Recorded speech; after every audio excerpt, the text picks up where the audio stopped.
This is a More Than Just Podcast production.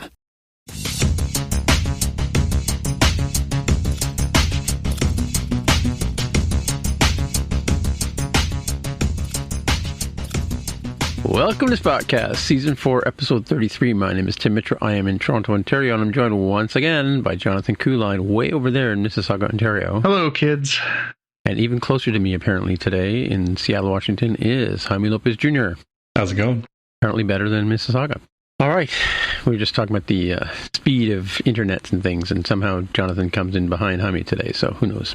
Who knows? Now, I should have known this as part of our fact check here. I should have known this quote, and I kind of sort of did, but I wasn't quite, I knew he says boy at the end of it, but apparently what Han Solo says to Luke Skywalker when Luke is like saying, come on, you can just go into hyperspace, and Han Solo rebuffs him and says, traveling through hyperspace ain't like dusting crops, boy.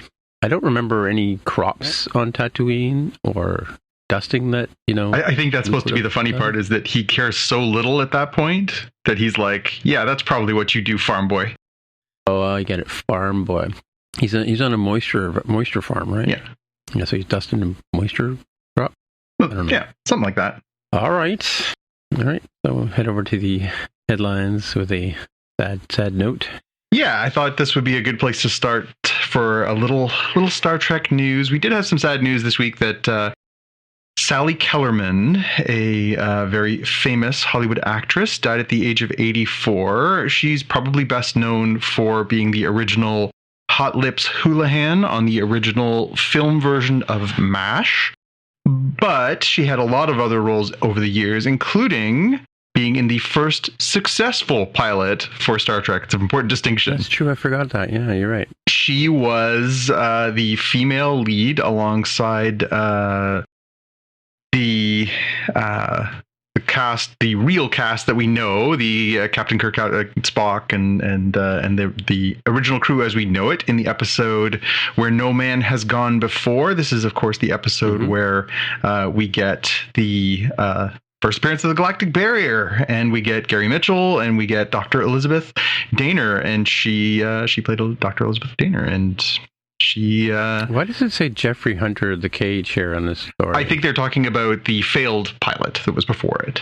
Oh, so they're saying this is the one that worked, and so so this is the one that famously was enough to convince CBS to go to air with it. Yeah, Gary Lockwood, whose autograph I have on that poster over there that says 2001 Space Odyssey. There you go.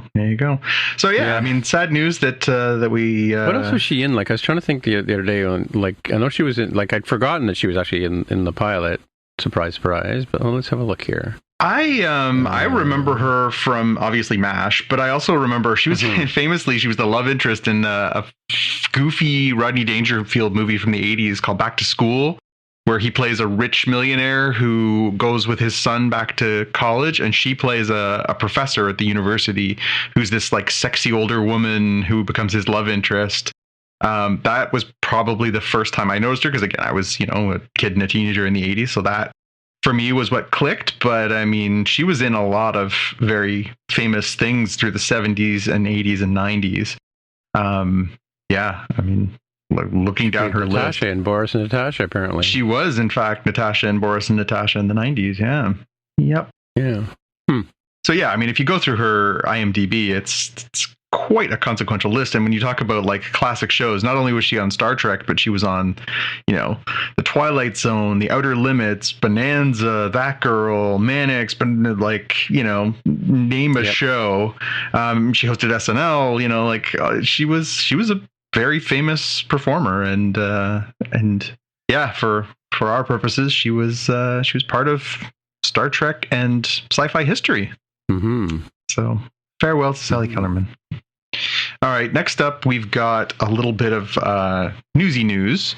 So, as I'm sure everyone out there is aware, there is a conflict happening in Europe right now. Russia has invaded Ukraine. This has obviously caused a lot of consternation around the world, and it's also particularly relevant because, in this case, it's leading to a bunch of consequences for Russia. There are harsh economic sanctions. There are penalties being handed out to some of the wealthy wealthiest people in the country. And one of the things that has been handed out this week is that they are not getting Batman. So there's a story from EW.com, Entertainment Weekly, saying that initially they were going to weren't sure at what sort of how the entertainment industry was going to respond to this, but Disney was the first out of the gates saying that they weren't going to release the new Pixar movie Turning Red out in Russia. And then we got sort of this domino from there where basically everybody from all the other studios just jumped in as well, including Warner Brothers, saying that the new Robert Pattinson Batman movie will not be available. It was supposed to premiere on Friday, our time. So that'd be the 4th of March. And they've said, no, that's been put on hold. We will not be shown to Russian audiences. We don't want to do that. We also got Sony weighing in saying, well, we're not planning on releasing Morbius. That's being postponed. And that was supposed to be coming out in early April. And Paramount has also come in and said, we're not releasing The Lost City and we're not releasing Sonic the Hedgehog 2. So there's a couple more. So yeah, some sort of consequences in a row there. Again, I don't think this is even among the top 2,000 things that the leader of Russia cares about right now. But when you're trying to enact change, it helps to have everybody united. And the fact that these studios are willing to do this, I think is a nice bit of solidarity to, I think, something that we would all like to see come to an end as soon as possible. Sure. Yeah, and apparently the IOC's also uninvited Russia from the Paralympic Games as well. That's true, and which would have been super awkward if you ask me. And in the spirit of keeping our low-level hockey conversation going, there was news this week that the IIHF, which is the International Ice Hockey Federation, has disqualified all Russian and Belarusian teams from competition without. For all the foreseeable future. So they have been disqualified from participating at World Championships, at World Junior Championships, Olympics, anything going forward that's an international competition. Russian teams will not be allowed to be represented. And in a sort of a weird twist on that one, EA Sports announced this week that they will be removing the Russian and Belarusian teams from NHL 22 in an update coming out. Wow. So you will not be able to play as those two teams on their video game. Interesting. Well, Carol and I were just talking at the dinner table this evening. I wonder what about the NHL Russian players? Like, what will happen there? Well, there has been a little bit of fallout on that front. They did announce, I think it was CCM announced this week, that they will not be using Alexander Ovechkin and some other Russian players in its promotional material. They're not dropping them from their contracts to use their goods, but they've said they will stop using their likenesses for endorsement for the foreseeable future. So bit of a soft response there, but again, it's every little bit helps, right? Yeah, but you know what I mean? Like will the NHL, grow a pair and no. Ask them not to skate? No, I don't think so. And it, there are some players who are very much, there are many, if you search online, there are many photographs of Alexander Ovechkin and Vladimir Putin online. They do know one another. There is a circumstance probably that would be, you would like to see somebody with the clout and the influence of Alexander Ovechkin say something, but apparently it's his president is how he says it. So well, and he's in a very awkward position. Again, he happens to work in the capital of the United States, who has taken a very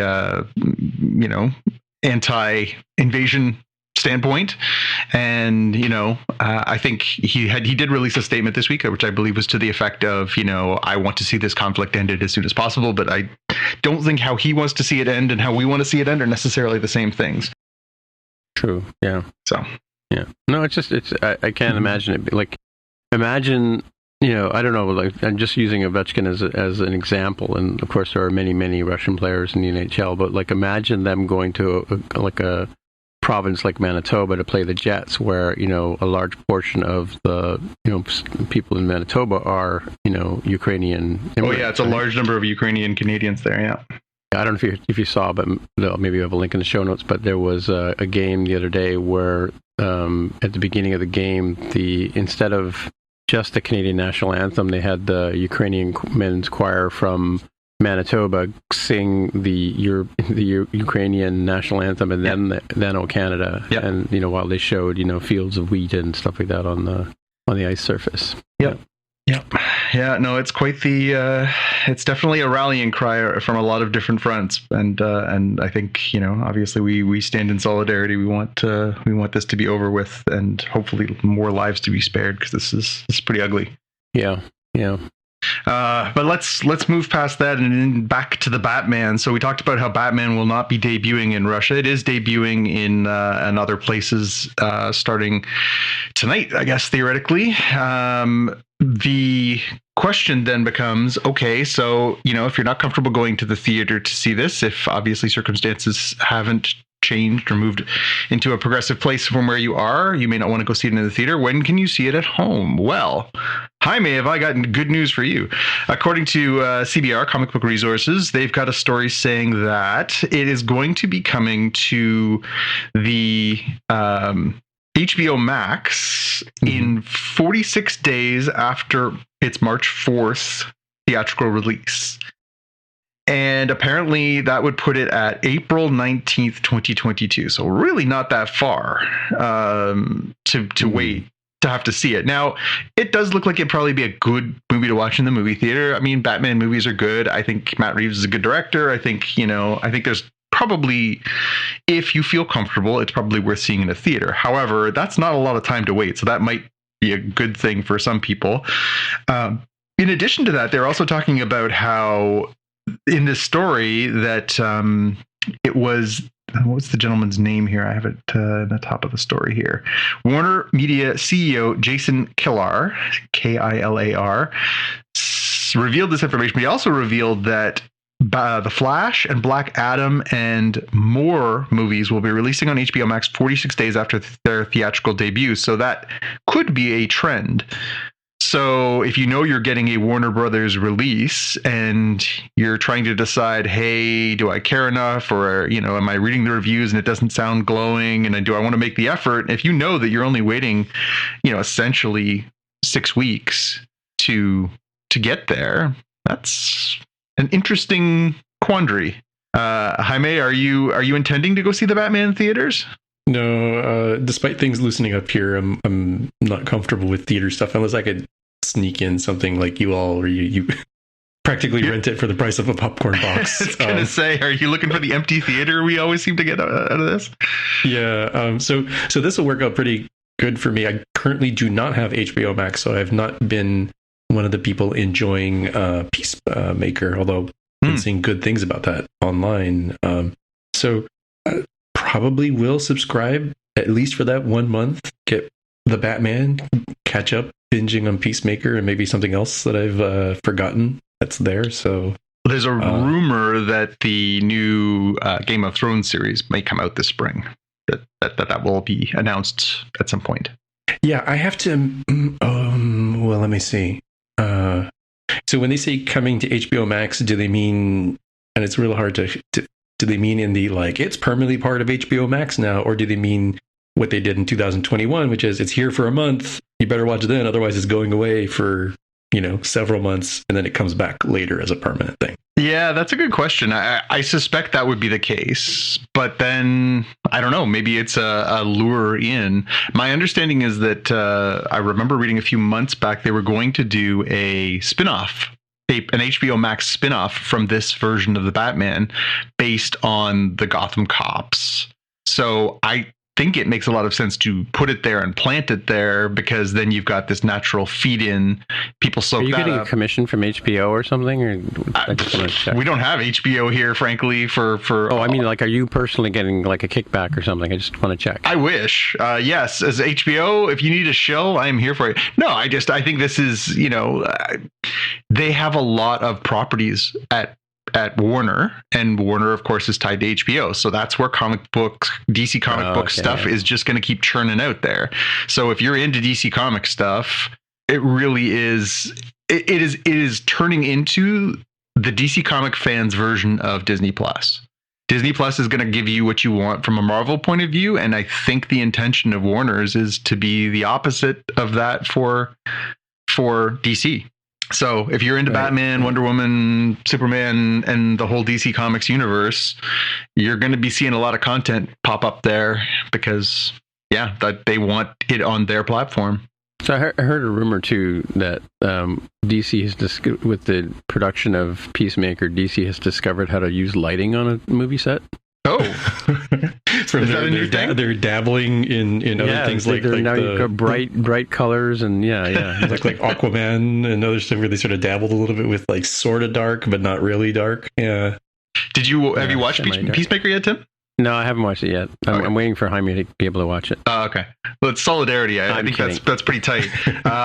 So we'll talk about Peacemaker a little bit later in the show because I do get to watch it for pretty much free. So I'm just waiting. Yeah, we'll be talking about the Peacemaker Suicide Squad universe later in the show. So stay tuned.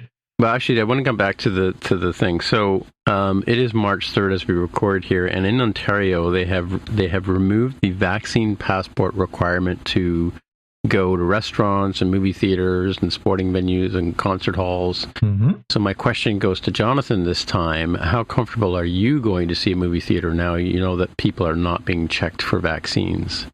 Given that Ontario actually has a very high percentage of vaccine adoption already, 80%, 85+%, plus the fact that the areas that are most reticent to get it are outside of the core of the province here, a little more into the rural areas of the province, I'm less concerned. But that being said, I was not still, like, theoretically you and I could be at the theater right now watching the Batman. I'm still going to probably in the short term take the approach that we've taken so far, which is I don't need to see it on day one. I will wait a couple of weeks and you and I can go watch it on a, Thursday afternoon or something. Exactly. And we'll get into a theater that has half a dozen people in it and it'll be fine. Mm-hmm. But I think I'll continue to be judicious about my going to the movies. We had talked about whether or not we would go see Uncharted, and so I thought, okay, well, if I'm going to, obviously assume the risk, I'll ideally a small risk, but a risk going to the movie theaters. I wanted to sort of see if it was worth it, so I started doing a little bit of reading and.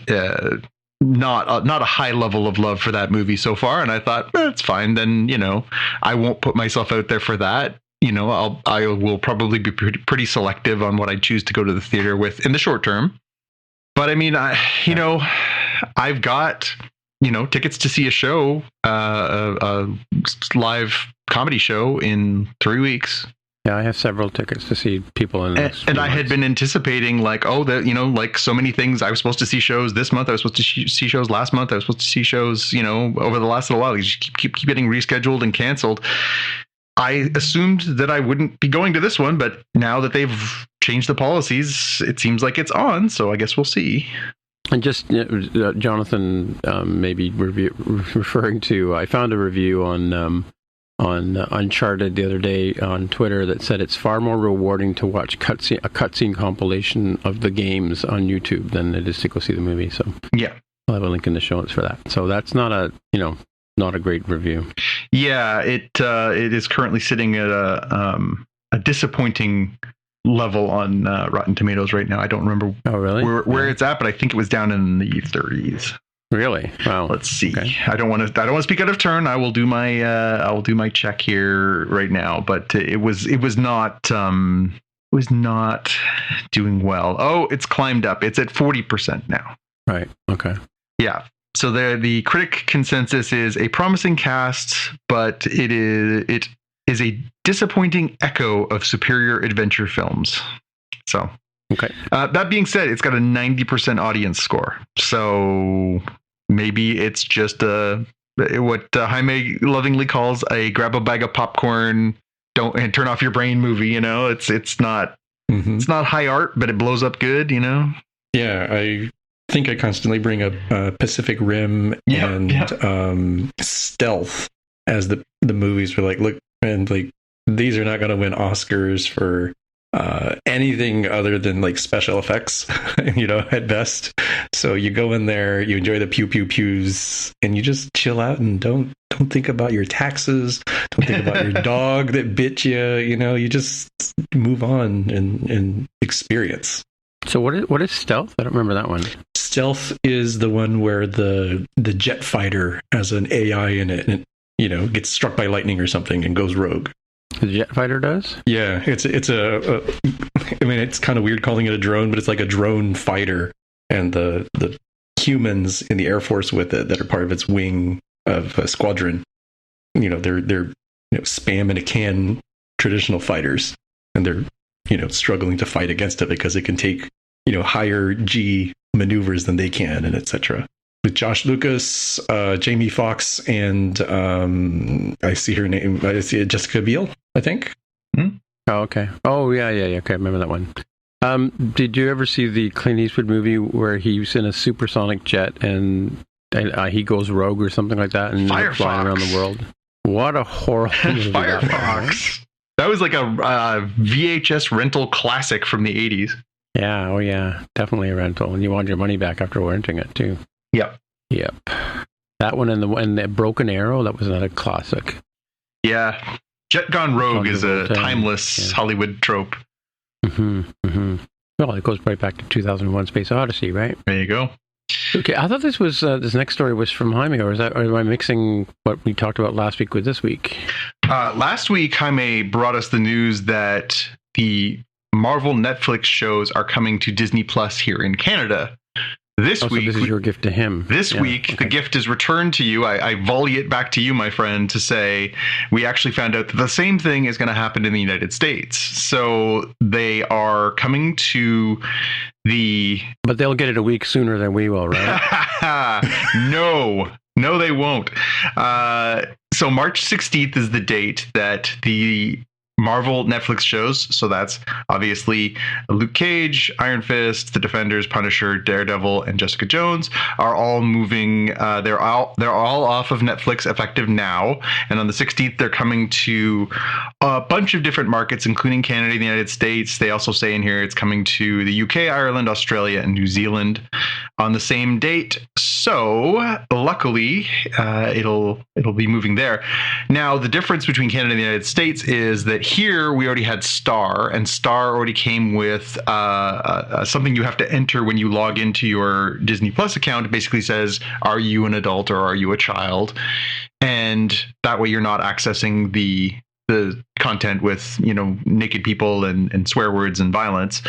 So in the United States, there haven't been any of that content because they have Hulu, and Hulu is separate, and so they don't really need that. But effective on the 16th, they are now going to be prompting their users to upgrade their settings to put in your content rating restrictions and add a PIN to lock your profiles if you so choose, if you have children. So is that way? So one of the apps I have keeps asking me for a PIN, and I don't ever remember wanting to do that. Yeah, in some cases it's just basically it's that lockout to keep your kids from watching stuff that is inappropriate for their age. But like my kids don't know my PIN, seriously. Yes, fair. So Jaime, congratulations, you're not locked out. Excellent. God forbid something not lock out the Americans this time. You can finally watch Iron Cage. Iron Fist? Iron Fist. Yeah. That's one of those things we put in the background while we're doing chores instead of Paw Patrol 2.0 or something. Yeah. All right. So now that you know that you have it, in the same way that you've known you had it all this time on Netflix, does it encourage you to want it? Does the fear of having lost it make it sweeter that you guys can now watch this stuff that you haven't watched? It does make me think about Daredevil and Punisher out of the ones that I didn't get a chance to see. So I might go back with those. Yeah. I would recommend. Both very good. Cool. Right. So here, this next link answers the question: what if you have a universe of characters and you put out a bunch of shows and crossover episodes, and everybody's confused as to what show they're watching?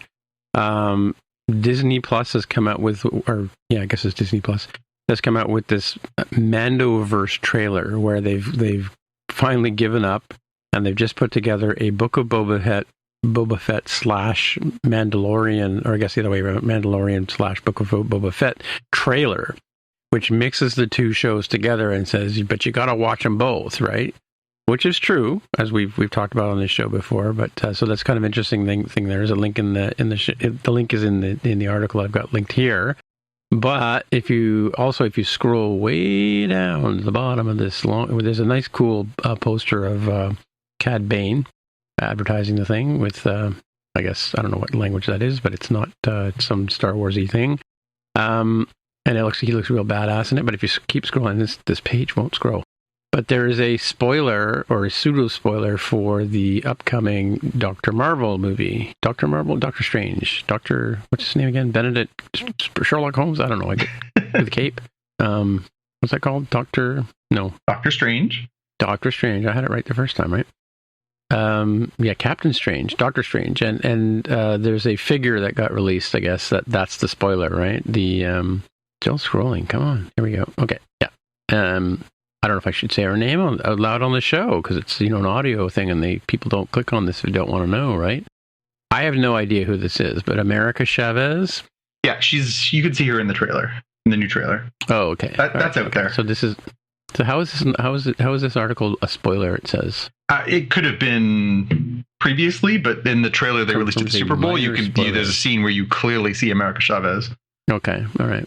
And she is a member of the Young Avengers, which, as we've talked about in previous episodes, is a thing that Marvel's clearly building towards.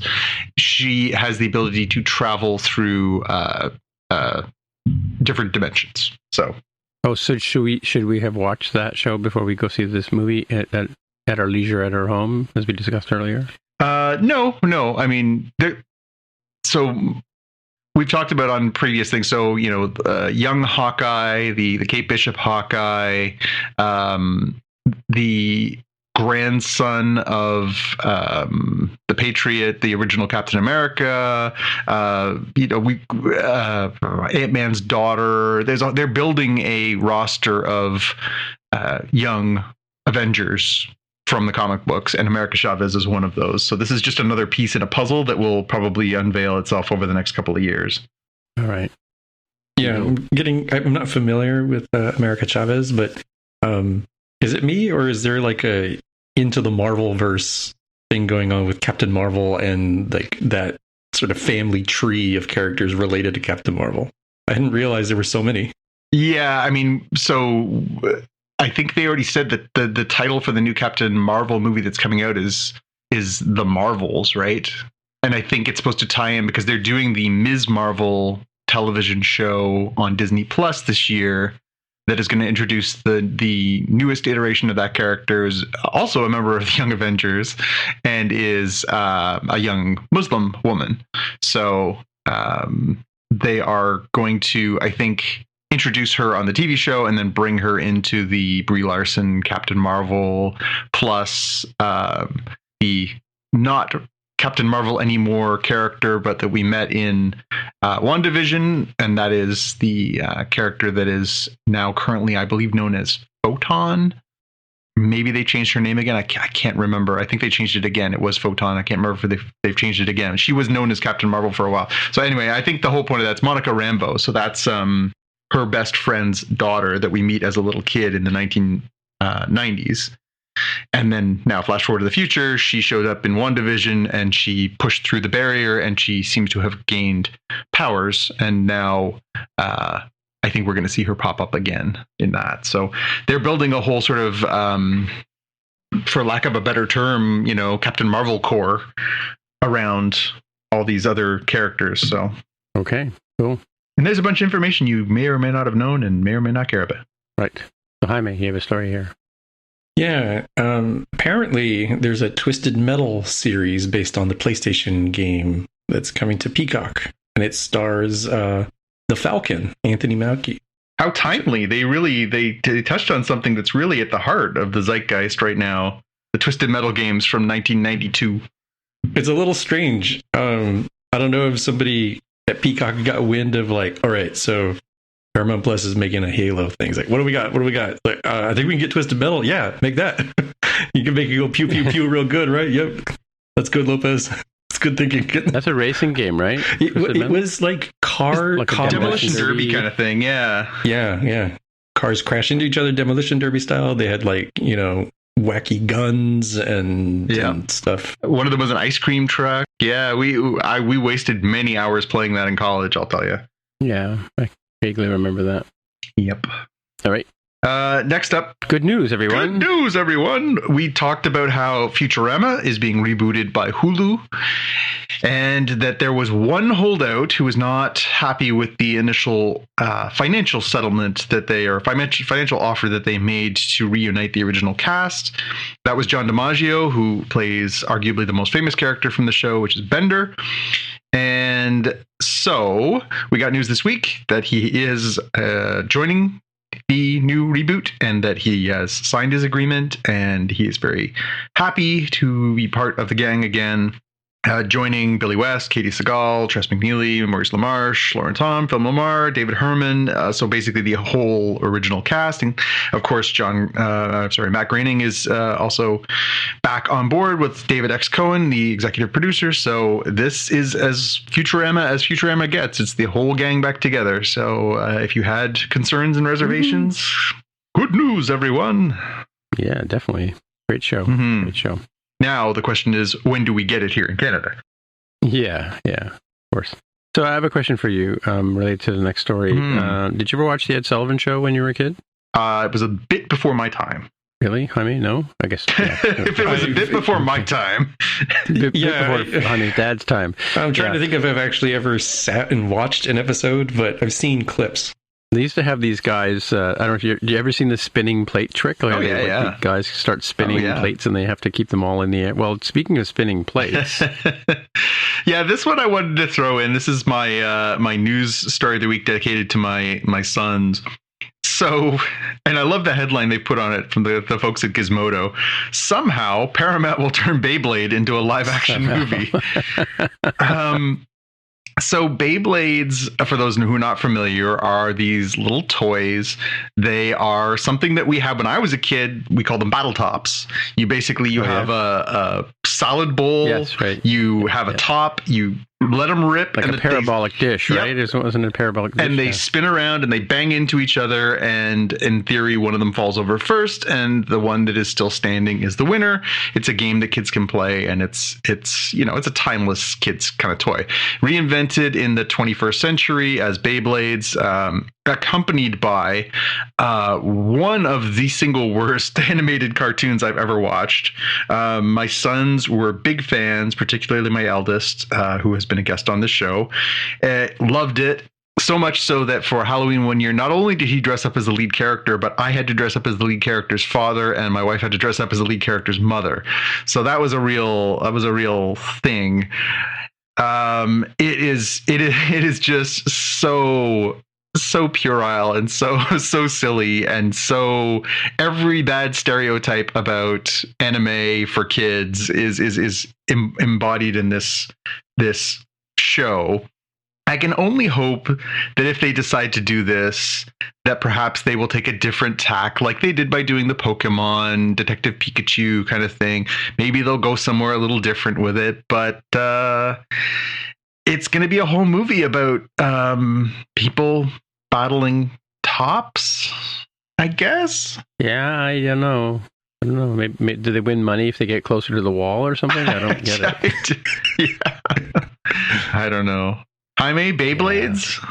I have to admit, when I saw this in the show notes, I had to look it up. I was like, what am I thinking? I was like, I'm thinking, see, you brought up Pokemon, and just as Pokemon had its Digimon competitor, yep. Apparently in my family, for the younger cousins, we were a Bakugan family, and that's what I was thinking of, which is like similar spinning top idea, but they're like little creatures in a sphere and they pop open sort of thing. Yeah, they have little magnets in them that trigger them open. Yeah, I think we had a couple of those for the kids, but the Beyblades were, I mean, we legit must have dozens of those things and a couple of different battle arenas, and it was quite an event here for a number of years. Really? Oh yeah. Wow. Oh yeah. Yeah. They may or may not still be saved in a box for future generations. Well, we had these wind-ups, from Tomy or something like that, where they had Maybe you had these things, John. They were like a little orb, and it had a motor inside and a little rubber wheel, and you scrub the wheel across the floor. It had like, I forget what you call those kind of kinetic motors, and you would spin it up, and then it would stand up, and then they would flip around. Yep. They would flip upside down, and so you get like, you can make them balance each other. I don't know if did you ever remember those? Oh, I remember those. Yeah, they, again, just a scotch before my time, but I remember those being like, hand-me-down toys when I was a kid. And they all had like different. They had. I mean, I must have had a couple of them at least for sure. Now that I think about it, but they had different characters and names and colors. And... Oh, I mean, so same that the Beyblades have. Each one of them has a spirit, and treat them like their children. Again, it really is a riff off of the idea of Pokemon. You go to the battle arena and you have a big epic battle between your Beyblades, and man, they could make a 2-part 45-minute combo episode out of a battle between two tops. It was really a heck of a thing. If you get a chance, I highly recommend, just for the amusement factor, watching a couple episodes of the Beyblade cartoon. But I mean, it went on for years. Like, it was a very long running. If it actually had a cartoon, then it's funny. We sort of we're mocking this obviously because it's not our thing, but for my son's generation, I'm sure there's probably some of them in there that are like, cool. So if we can have our nostalgia, why can't they? Well, that brings us to the end of our headlines. Yeah. Okay. Well, anyway, we're here at the part of the show where we talk about something Star Trek. And this time, bonus, we have 2 episodes of Star Trek to talk about, 2 different ones. So the first one up is Star Trek Discovery, Season 4, Episode 11. Don't worry, folks, it's almost over. 2 more. And then after this, so there's 13 episodes? 1 more episode? 2 more. Yeah, 13 episodes. Yeah. We sure? Yeah, I sent you guys a thing in our Slack channel the other day. Oh, okay, all right. And then we'll be talking about Jean-Luc Picard after that. Mon Capitaine. So anyway, we'll lead off with Discovery. Jonathan's doing the recap. By the way, before we get into that, I just want a real-time follow-up. The name of those toys I was talking about were called Whizzers. Whizzers, okay. With a W-H, yes. Whizzers. Whizzers? Whizzers. Like Whizzers, Cool Whip? Yes. Like Cool Whip, yes. They're Whizzers. Now I have to go on eBay and find them. Well, you do that and I'll give you the recap. Okay, so here we are. This is episode 11 of 13 for Discovery, so we're sort of heading into the home stretch here. Obviously, last week's episode was about getting through the Great Barrier. Now that we're on the other side of the barrier, it's, hey, there's a planet there on the way to go talk to Species 10C. Let's pop into this planet and check out what's going on to see if we can figure out a few things about them before we go in cold to the negotiations. So the mission is going to be Saru and Culber and Burnham and Detmer going down to the planet to try and find clues, to try and understand a little bit more about Species 10C. They go down to the planet and... Well, wait, they do answer the question, why is the captain and why is Burnham going down on the way mission? Well, yeah, because she's an expert in... Well, she's a xenobiology, right? Yeah. And Saru is going with her because the president stops them right off the hop and sort of says, why are both of you going? Which is the question that everyone always asks. Like, why would they send both of them? But they say that because Saru speaks 100 languages and because he is so attuned to... And this works out really well in this episode, I have to say. Yeah, exactly. He's very attuned that he, therefore, is also ideal. Detmer is their best pilot, so of course she's going to fly them. And Culber is there because he is a physician. So they go down to the planet and they are before they go down to the planet, so they're headed down towards the planet. Then we check in with Book and with Tarka. They have also made it through the Great Barrier and are currently cloaked and hiding from Discovery, trying to figure out what they can do next to carry out their mission. So while the Discovery is trying to find a way to negotiate with Species 10C to get them to stop the DMA that's just threatening to destroy Earth and Navarre and other planets in the Alpha Quadrant, their plan is to destroy or stop the DMAs from being able to contribute, to steal the power source so that Tarka can use it to join his best friend in the alternate dimension. So the two of them come up with this plan where they are basically going to latch themselves onto the hull of the Discovery while still cloaked and therefore get themselves through. But in order to do that, they need to go and fix some little MacGuffin in the engineering department of the Discovery so that Zora, the sentient ship's computer, does not recognize that they are there. Hence, we get the infiltration mission, which is going to be Book and Tarka sneaking aboard Disco and trying to change this little MacGuffin. So we go down to the planet, and Saru is starting to have these visions. His reflexes for, the imminent coming of death, which we saw really pronounced on the first couple of seasons of this show, where before he sort of emerged or evolved into his final form. Speaking of Pokemon, we got his sort of hyper reactions to the threat of death. And now, of course, he's spooked. He's feeling really weird. They discover this weird set of gigantic bones on the planet. They discover these weird sort of piles of dust, which they say are hydrocarbons.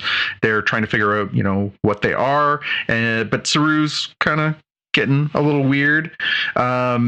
We get a couple of little digression scenes, which I won't spend too much time on, where the Kovich 2.0, I can't recall the person's name. I wrote it down last week, but I didn't write it down this week. Dr. Harai, the astrolinguistic xenophonologist, theoretical semiotics expert, was kind of being a tool when Burnham and her crew left the ship. And so the president kind of says, hey, lighten up, stop being so Kovichy. And spying on, so we get a glimpse inside what's going on with Book and Tarka. They're hiding in the walls. They think they can sneak through the cafeteria to try and get through, to take a shortcut, but they end up spying on the delegates. They spy on Ndoye, and she's the leader of the Earth. And they see her talking with the President Tarina of Navarre, and Ndoye is clearly still favoring a more militaristic approach, which she voted for, if you'll recall, a number of episodes back. And that gets Book sort of going, back to the planet. Now that Saru is getting worse, he's really having a tough time. Culber, as the doctor, starts checking him out, and then of course Culber starts having these reactions. So now you're thinking, okay, is this like something communicable? But they're all wearing their spacesuits, so why are they all getting space crazy? And what's going on there? Back to the ship. Book tells Tarka, you go deal with the MacGuffin in engineering. I'm going to talk to Ndoye and see if I can get her to sort of join our side. Back down to the planet, Detmer is the fear factor is now taking over everybody, and now Burnham is starting to have the reactions, and so she's getting all weirded out and scared and panicky, and the only person that's not feeling that is Detmer, and Detmer's fine, and they're trying to figure out, okay, in spite of the fact that they're going through this crisis, why is Detmer fine and they're not? They basically sort of bash it around, and they're trying to sort of solve that issue. Quick cut back to the Discovery. We get a fun scene between Reno and Tal, Adira. So Reno is basically saying, so Adira basically says, isn't Detmer the coolest thing since sliced bread? And Reno sort of says,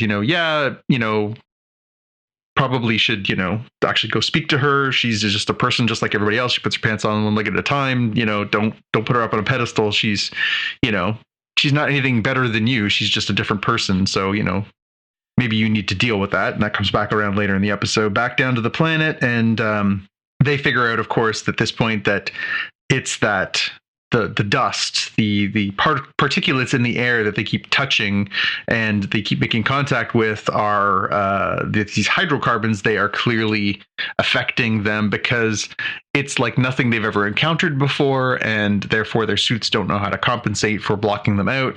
So they fix their suits, and sure enough, they're all feeling better. And, Harai hooray, we've solved the problem.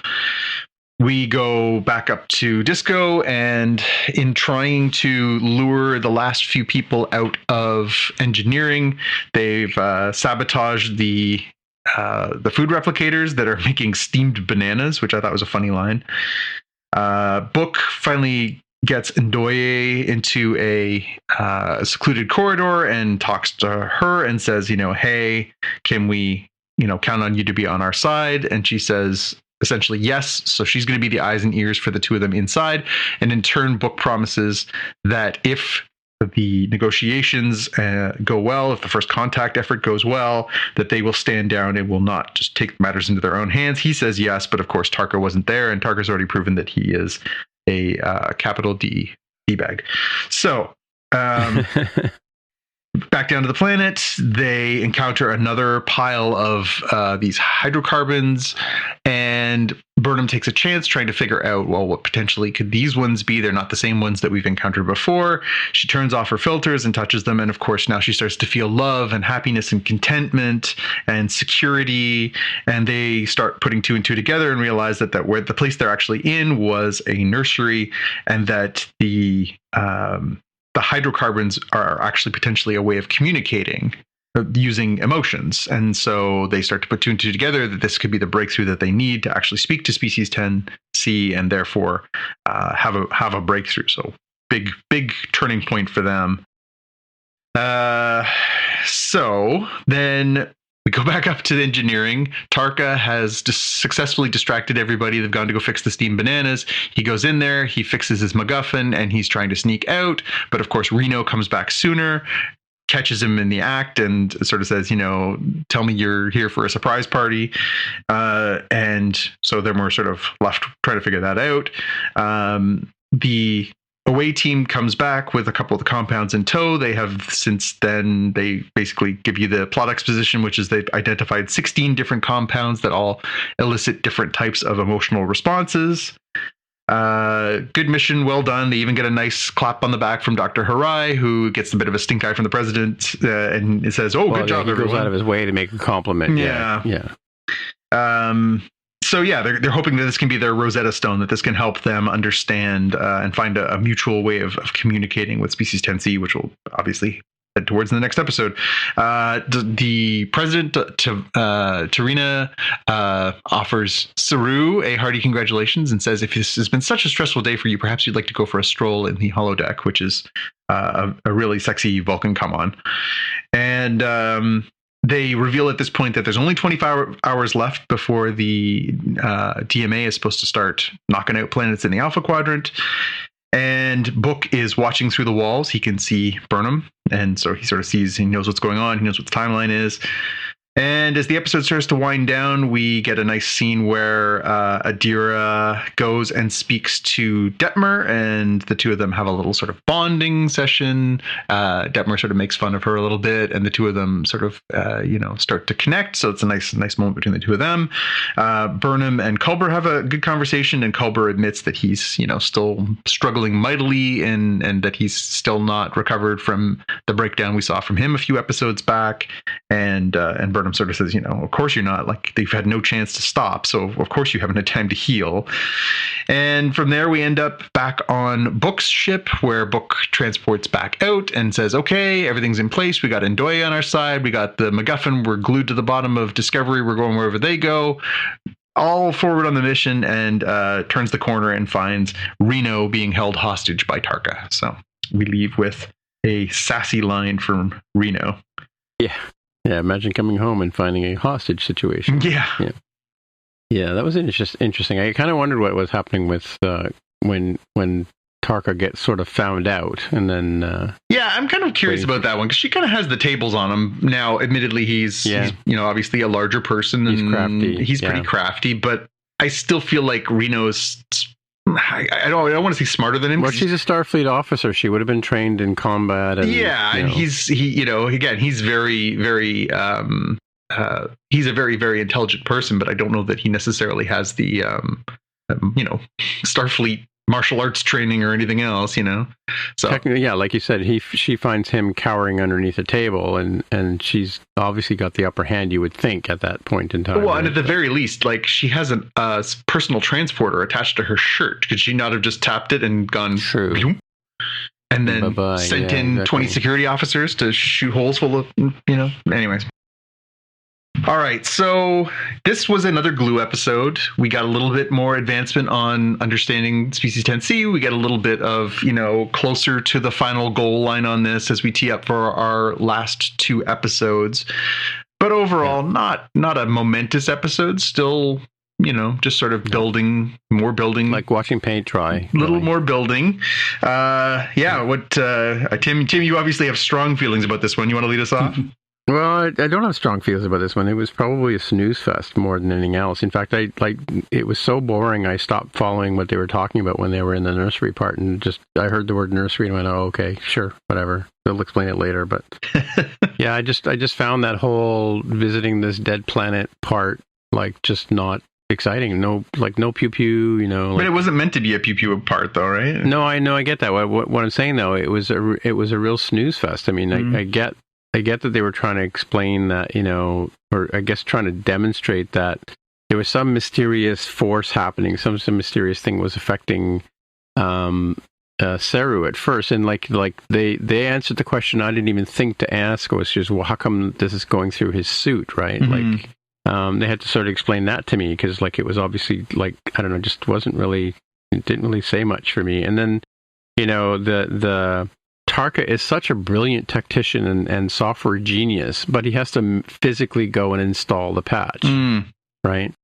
And then they've figured out a way. They have to go in and fool Zora into not recognizing the fact that the ship is glommed to the side of them, we call those things that attach themselves on the side of sharks, but. So this is why they have to install this patch, and yet, so how did they get this close? How did they get into the actual ship itself? There's a lot of, just stuff that didn't make sense, in the grand scheme of things, right? Especially since the whole ship would be on edge if they're in this other universe, right? And they were in a place they've never been before. You'd think that they'd be watching things pretty carefully, right? So it was kind of funny the way they solved Tarka got them to go and investigate all the replicators by producing hot dogs or something steamed bananas en masse. Steamed bananas, yes, en masse, yeah, and so that was kind of interesting. But it's kind of weird the way he caught the drop on it. I like the fact the part where Book and the leader of Earth decide to go in cahoots, and she helps him out a little bit too, right? So. Yeah, I don't know. It was a real filler episode. They probably could have done this episode in half the time they did. I guess that's what I'm trying to say. Yeah, I mean, to me, it felt like an opportunity to try and give a little bit of time to some different characters. But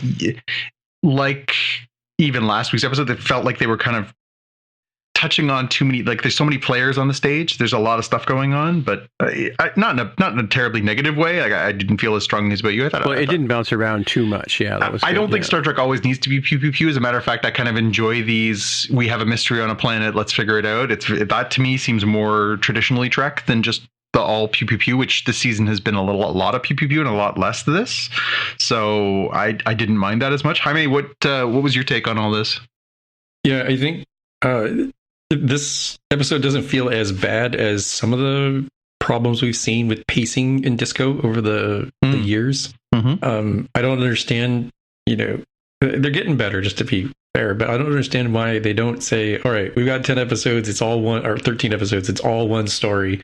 Guess what? We're going to outline every single episode and make sure that if something is a little too packed, we move stuff around. Mm-hmm. Instead, it seems like they sort of have the vaguest direction of where they're going, and they're like, oh my gosh, there's only 2 episodes left, better hold my beer. Or in this case, it sounds like, oh my gosh, we're a little short. Okay, stretch out this one a little bit more. I think they would have less of that issue if they, were more episodic. So we'll see what happens with Picard, which we'll talk about soon, and we'll see what happens in Strange New Worlds. The biggest problem they had was that it was right after, they showed Picard and then they showed this. Mm-hmm. I mean, Picard was far and away a much better episode than this was. Yeah, and we'll talk probably a little bit about how I think the first episode of Picard seems to try to address a lot of the problems from the first season, like in a very quick fashion.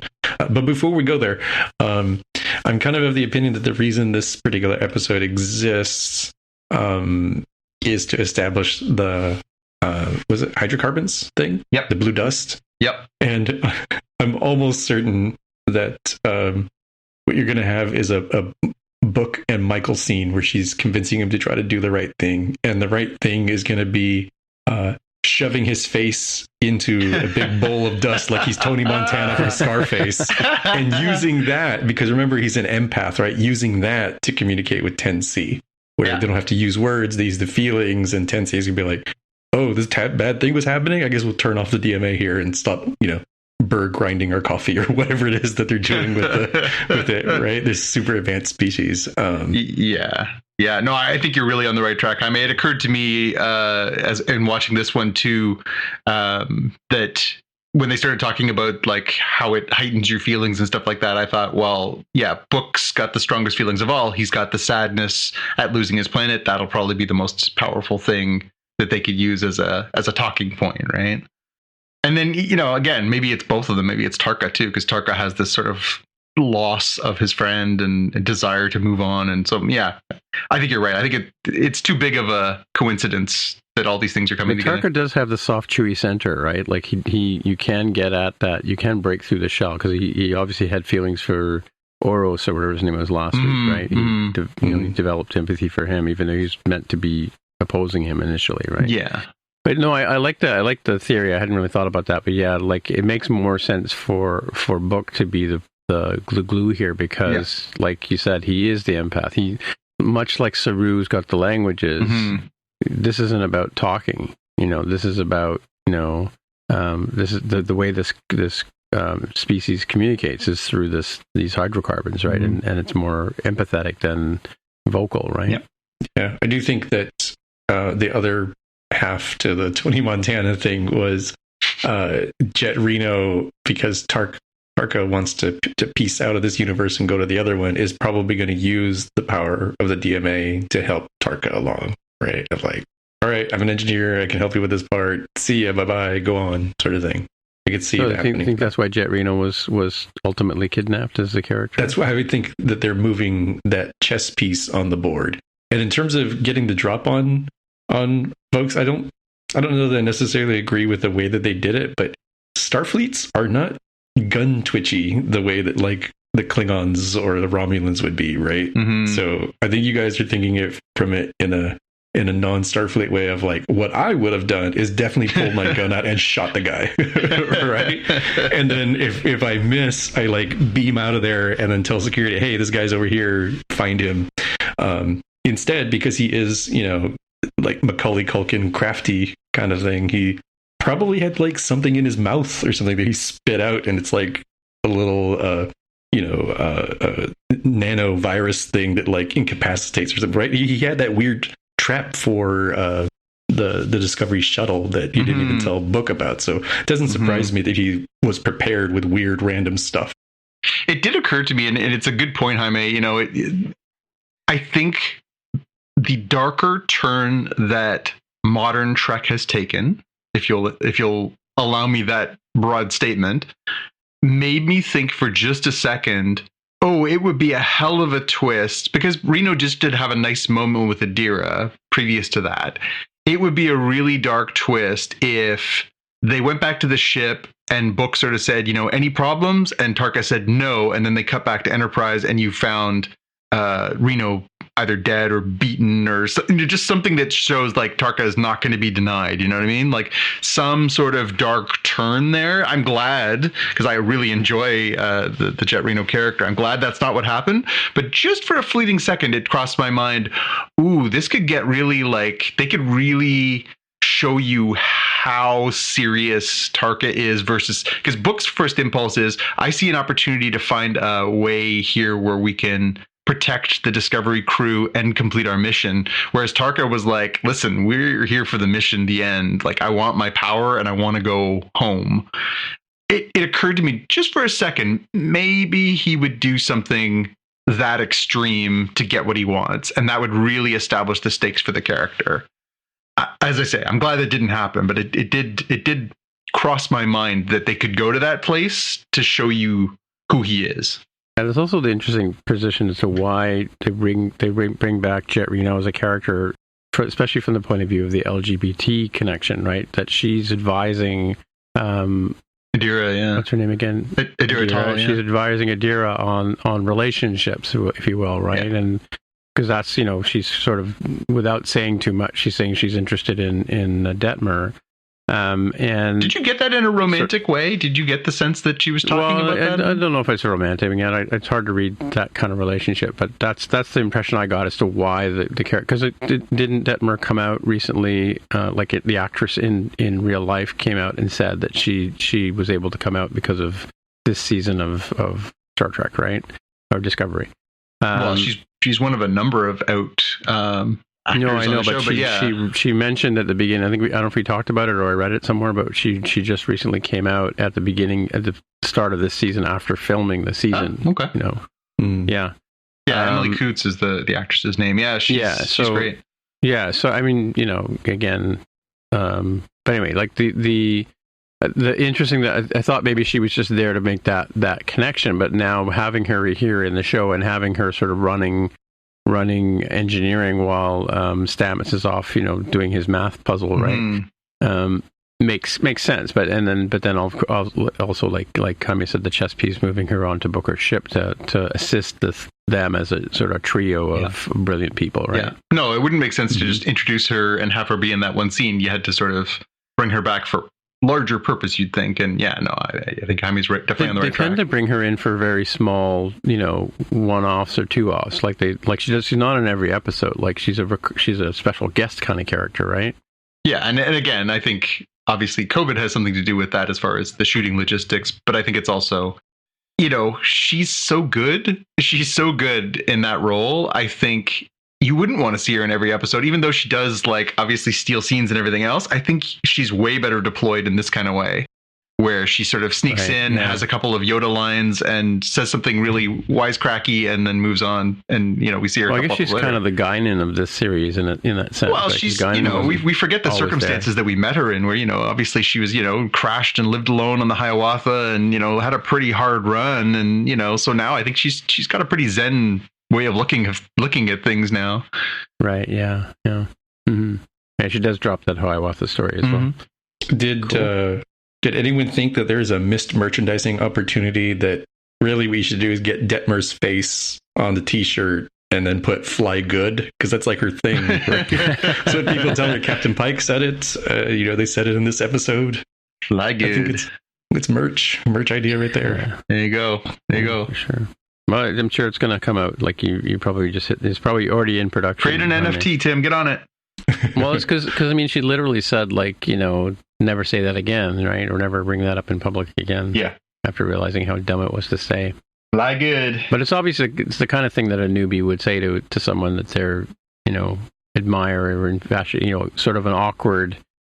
I got to say something. This is what came out of my face. I'm sorry I said it. Sort of thing. Yeah, I think we've all put our feet in our mouths in front of people we admire. That's true. Yeah, that's for sure. Cool. All right. Well, so let's move on to Picard, season 2, episode 1. And as Jaime said, I wasn't really going to talk about that angle. But it's a good point that there was a lot of. I mean, they sort of had an ensemble cast last season, and they had to sort of touch on each one of them in this introductory episode, I suppose. But they started the show with a really unique angle for Star Trek. They started with a red alert and the ship's under fire and a huge battle. They've never done that before. The only thing was missing was the red Corvette Stingray with the soundtrack from Beastie Boys playing.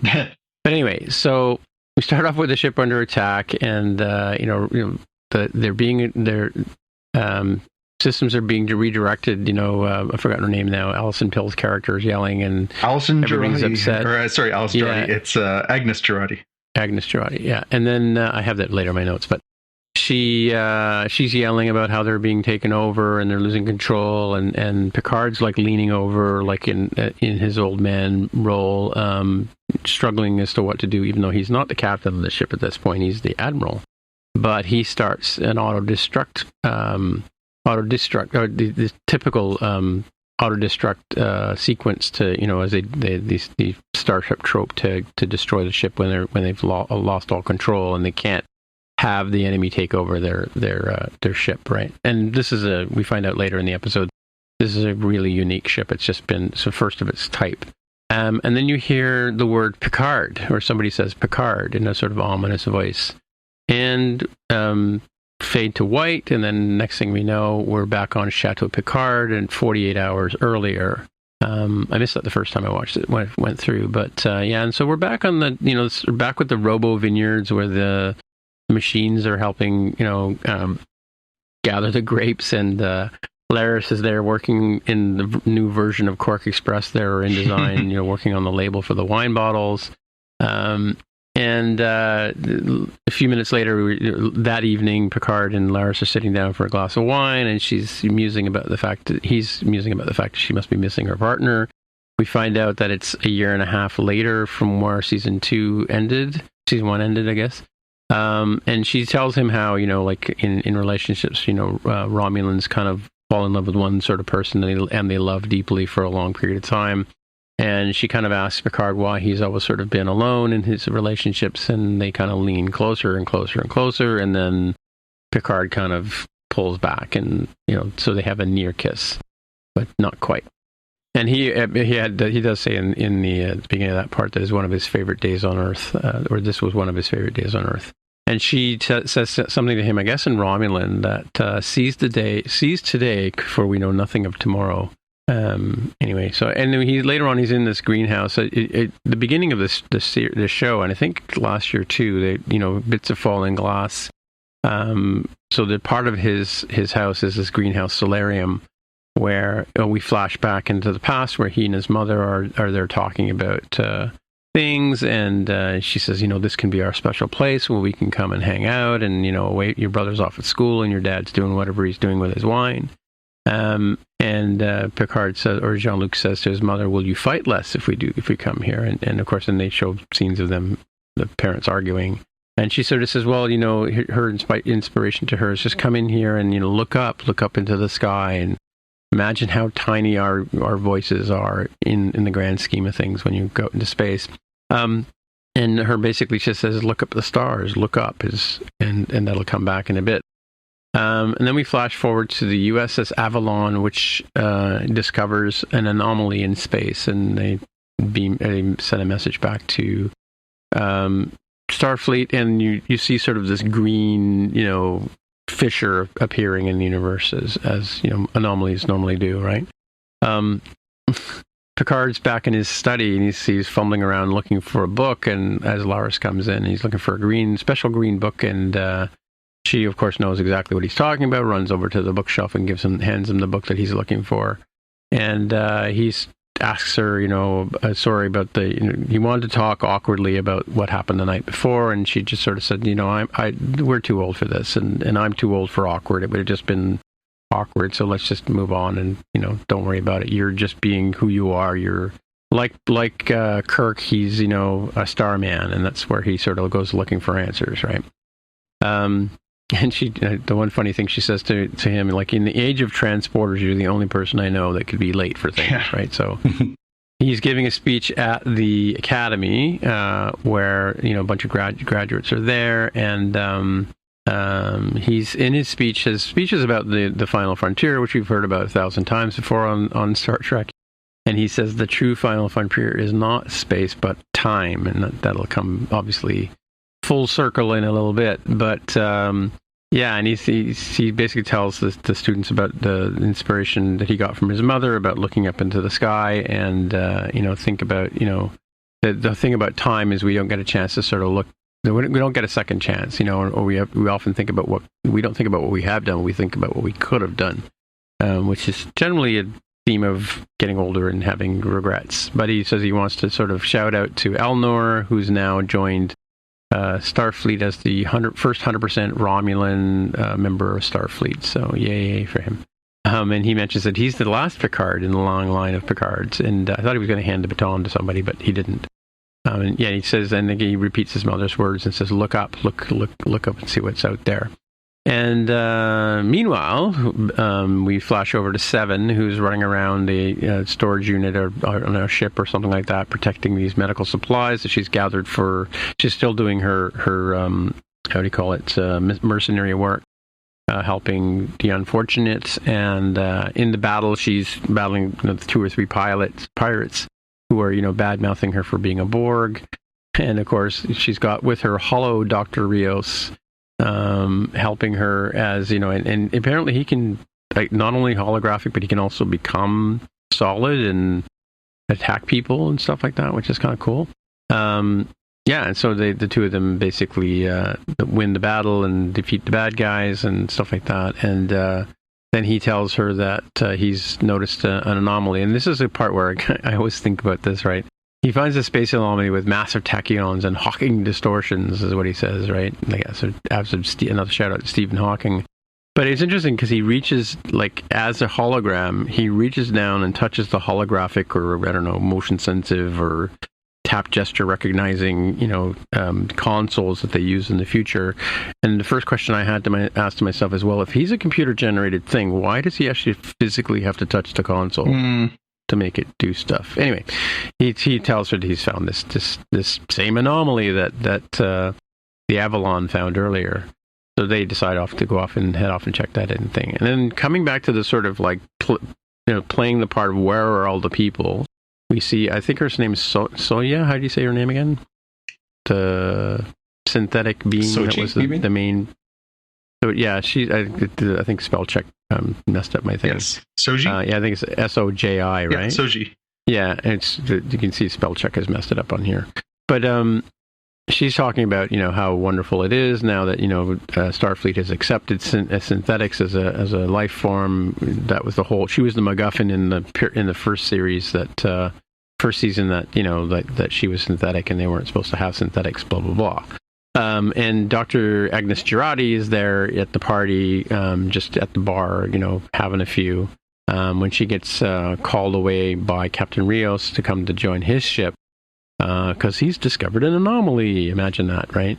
And it turns out that it's actually that she does have an interchange with a gentleman who tries to, have her join him for a dance, but that's kind of pointless. Anyway, so she beams up to the Rios, and she talks about the name of the ship is the USS Stargazer, and she says to Rios that it's kind of you've basically picked up Picard's baggage by having a ship named the Stargazer, and he says to the crew "Dale," like "Andale," kind of thing. When they kind of look at him like "What?" and he goes "Make it so," and then. So they beam off to investigate the anomaly, and then we're back at Starfleet, and they do a little bit of Starfleet Academy name drops. The one person gets assigned to go join the Hikaru Sulu, the USS Hikaru Sulu. Yeah, Hikaru Sulu, and then the Nagata, I think wasn't that or her name? Yeah, Nagata, and then it's sent to the Grissom, and Grissom's another shout out name from. He's the guy who kills himself in Star Trek 2. The guy who goes insane, who's a Chekhov, that's Grissom. Oh, okay, cool. All right. And then we see Raffi. She's now a commander. She's in charge of one of the ships, and she's going to be taking Cadet Elnor to her ship, and where she can keep an eye on him and kind of thing. And in conversation with Picard, he mentions to her that he's now the Chancellor of the Academy, so he gets to stay on Earth and talk to the younglings about how to use lightsabers and stuff. And that transporter commute from Burgundy, France to San Francisco, man, that beats traffic. That's the way to do it. Definitely. Yeah, traffic in Paris can be pretty bad if you don't have a transporter. That's it. Sure. That's it. Yeah. So he gives Elnor, it turns out the book he was looking for earlier was Spock's book, and of course Spock had written a book about his struggles as being a soul, or one of the few Vulcans at the Academy. Did you spot the title of the book? Of course. No, I didn't. What was the title? The Many and the One. The Many and the One. Okay, right. And the one quote that Spock, or Picard says out of the book is exhilaration enhances the absorption of knowledge. In other words, he says live a little. Can I just stop? Just one quick thing there. So it's supposed to have been the only time passage thing that we get officially between two. 18 months. Yeah, they say 18 months, but they say 18 months since the passing of her partner Jeban. But they don't say how long before that was that Picard came back and everything else. Elnor would have had to have gone and passed all through Starfleet Academy. Now, admittedly, he was already very talented in some areas, so perhaps he skipped a few things, but 18 months is not going to get you through Starfleet Academy to the point where you're assigned to a starship. Well, hopefully not.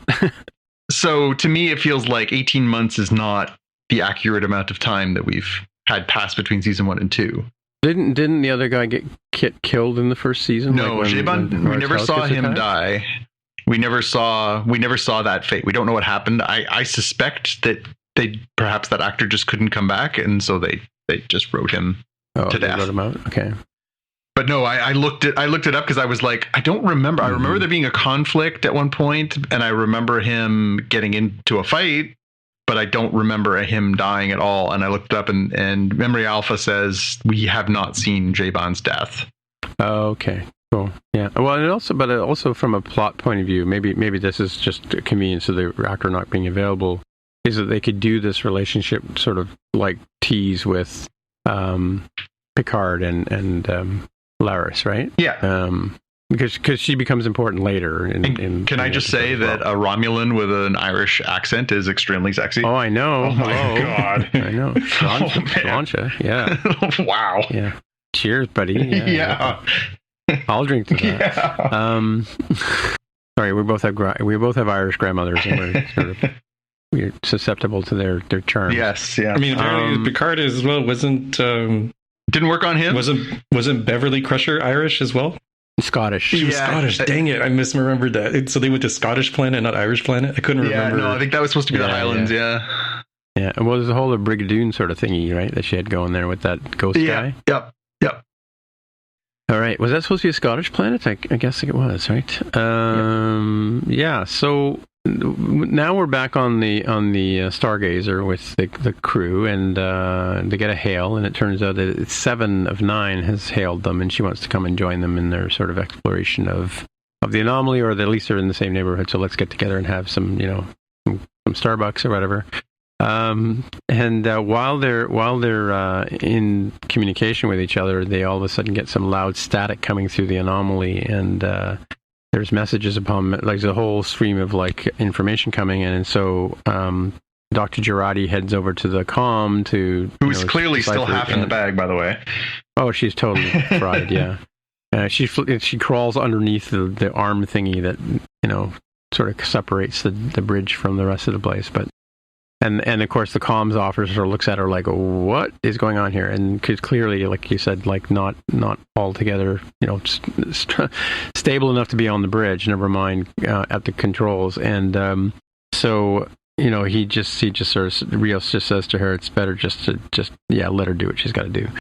So she very quickly determines that it's not just one single message; it's a series of messages, multiple languages, and she breaks them down to like one single sort of voice, as it were, and basically what you hear is "Picard, help us! Picard, help us!" over and over again, and.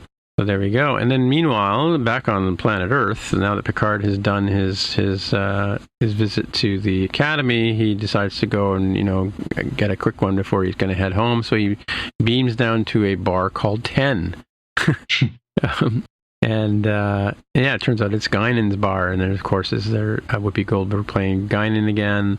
And the two of them sort of, comparing their ages and that kind of stuff. Apparently she's 200 years old to his 100 years old, and they tell that Elonians age slower unless they choose to. So unless they choose to, so she chooses at this point to sort of be similar to what her age would be on. Nice way of writing in how did Whoopi Goldberg go from what she looked like in the original TNG to now, to where she is now. Hold that thought for later in that episode, because they do something similar later. Yep. Yeah. Well, she's She's wearing one of those, what do you call those things you wear when you're large? It's just like a big sheet thing. Anyway, has a name. Like a moon kind of thing?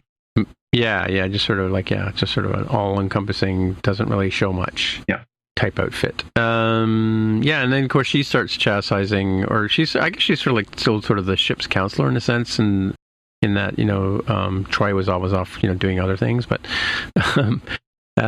still advising people over a drink, and she's talking to Picard about the fact that, he kind of relationship, he only chooses temporary relationships. Same conversation he pretty much had with Laris, but without the attempted kiss there.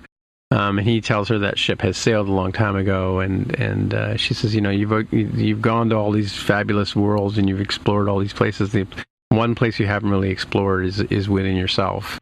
The final frontier. Yeah, she says one final frontier yet to come is inside you. Yeah, exactly. And your answers are not in the stars. She basically chastises him, right? As they slowly get hammered on Sori and Brandy. Yeah, well, I don't know if you noticed, she didn't drink. Oh, no? She fills her glass, but she doesn't drink? Only he drinks, yeah, exactly. She holds it to her mouth and she puts it back down again. So I guess it's, get the customer drunk and take all their money. But, so I don't know, I didn't catch the name, but Admiral Sally shows up at Picard's house, and I assume it's an admiral or whatever, or a commodore or whatever. And she goes to ask Picard to, saying that they've discovered this anomaly and they want Picard to personally go and visit. And he's like, oh, come on, I can't possibly. And he's the first character on Star Trek I've ever seen say, no, I won't jump on the starship and beam off right away. Although he does in a few minutes if you hold on. But so she talks about how they found this Alderlasky temporal radiation. I love in Star Trek how they just drop these names without trying to explain them. You're supposed to go and hit the memory alpha to sort them out. But so they've discovered this. Tells him about this anomaly that they found. He's like, well, why do you want me to go, kind of thing. And so she replays the audio transmission that they heard, and the pacing's a little different this time because now it says help us Picard instead of Picard help. But if you say help us Picard over and over again, it becomes Picard help us. Yeah, exactly. Sorry, real-time follow-up. It's Fleet Admiral Sally Whitley. Thank you. I knew it was an admiral. I could tell by her pips. Yeah. But anyway, and the gray hair. But and she talks about this buried in the message is in Article 15. Basically, the message that's underlying is that this species, whoever's sending the message, wants to join the Federation. Mm-hmm. And so she hands him a comm badge, and he kind of looks at it for a split second, and then he does it. And then just as Laris is coming in, back into the house, you hear the transporter leaving because, of course, he jumps in and just takes off. And my point here, I've made a note here that you'll notice that he's obviously never met Michael Burnham because he didn't take time to say goodbye to all his loved ones before he flew off on this dangerous mission. Yep. Right. So he arrives a magic transporter beam that they've got, or shuttle, these amazing shuttles they have, because he ends up at the anomaly like almost instantly. And Seven meets him at the shuttle bay. And she's like, "Oh, fancy meeting you here." And they discussed a new class of ship, and everybody's standing at attention as Picard walks by. And meanwhile, as they're walking to the turbo lift, she's talking about how many people in Starfleet still fear the Borg. Well, and she mentions that the new Stargazer is the first of this new type that includes Borg technology, right? Oh, Borg technology, right? And people are still afraid of the Borg, and she's still getting the sort of the stink eye looks and that kind of stuff. Yeah, and stink eye, yeah, exactly. She's been suffering. We saw the scene where she's getting bad mouthed by the pirates for being Borg scum and all that kind of stuff, right? Anyway, and she says that people in Starfleet are still freaked out and by her presence here. So they decide to hail the anomaly, or the anomaly hails them. I can't remember. No, they hail the anomaly because now Picard is on the ship and says, "This is Jean-Luc Picard coming to you live from the Stargazer." Anyway, USS Stargazer, and the Borg ship appears through the anomaly, just like in the J.J. Abrams universe. Almost identical scene. But and meanwhile, so of course now that the Borg has appeared, the entire Starfleet has to show up and stand, make a wall and barrier and kind of thing to block them all. And of course, we see Commander Raffi Meziker has appeared on the Excelsior, and of course it is the Excelsior. I don't know if you noticed that too with the ship that beams in, right? Yep. Or sort of, I guess, comes out of warp into where they are. And apparently she outranks the captain, and therefore gets to be the one who calls. I guess. Well, yeah, I was going to say Commander. I thought Commander was one step below, like a first Yeah, officer. Commander should be the first officer or one of the primary. But we don't know who the captain is. We know who this is, and like Kami was saying before, we have to have all the players represented here.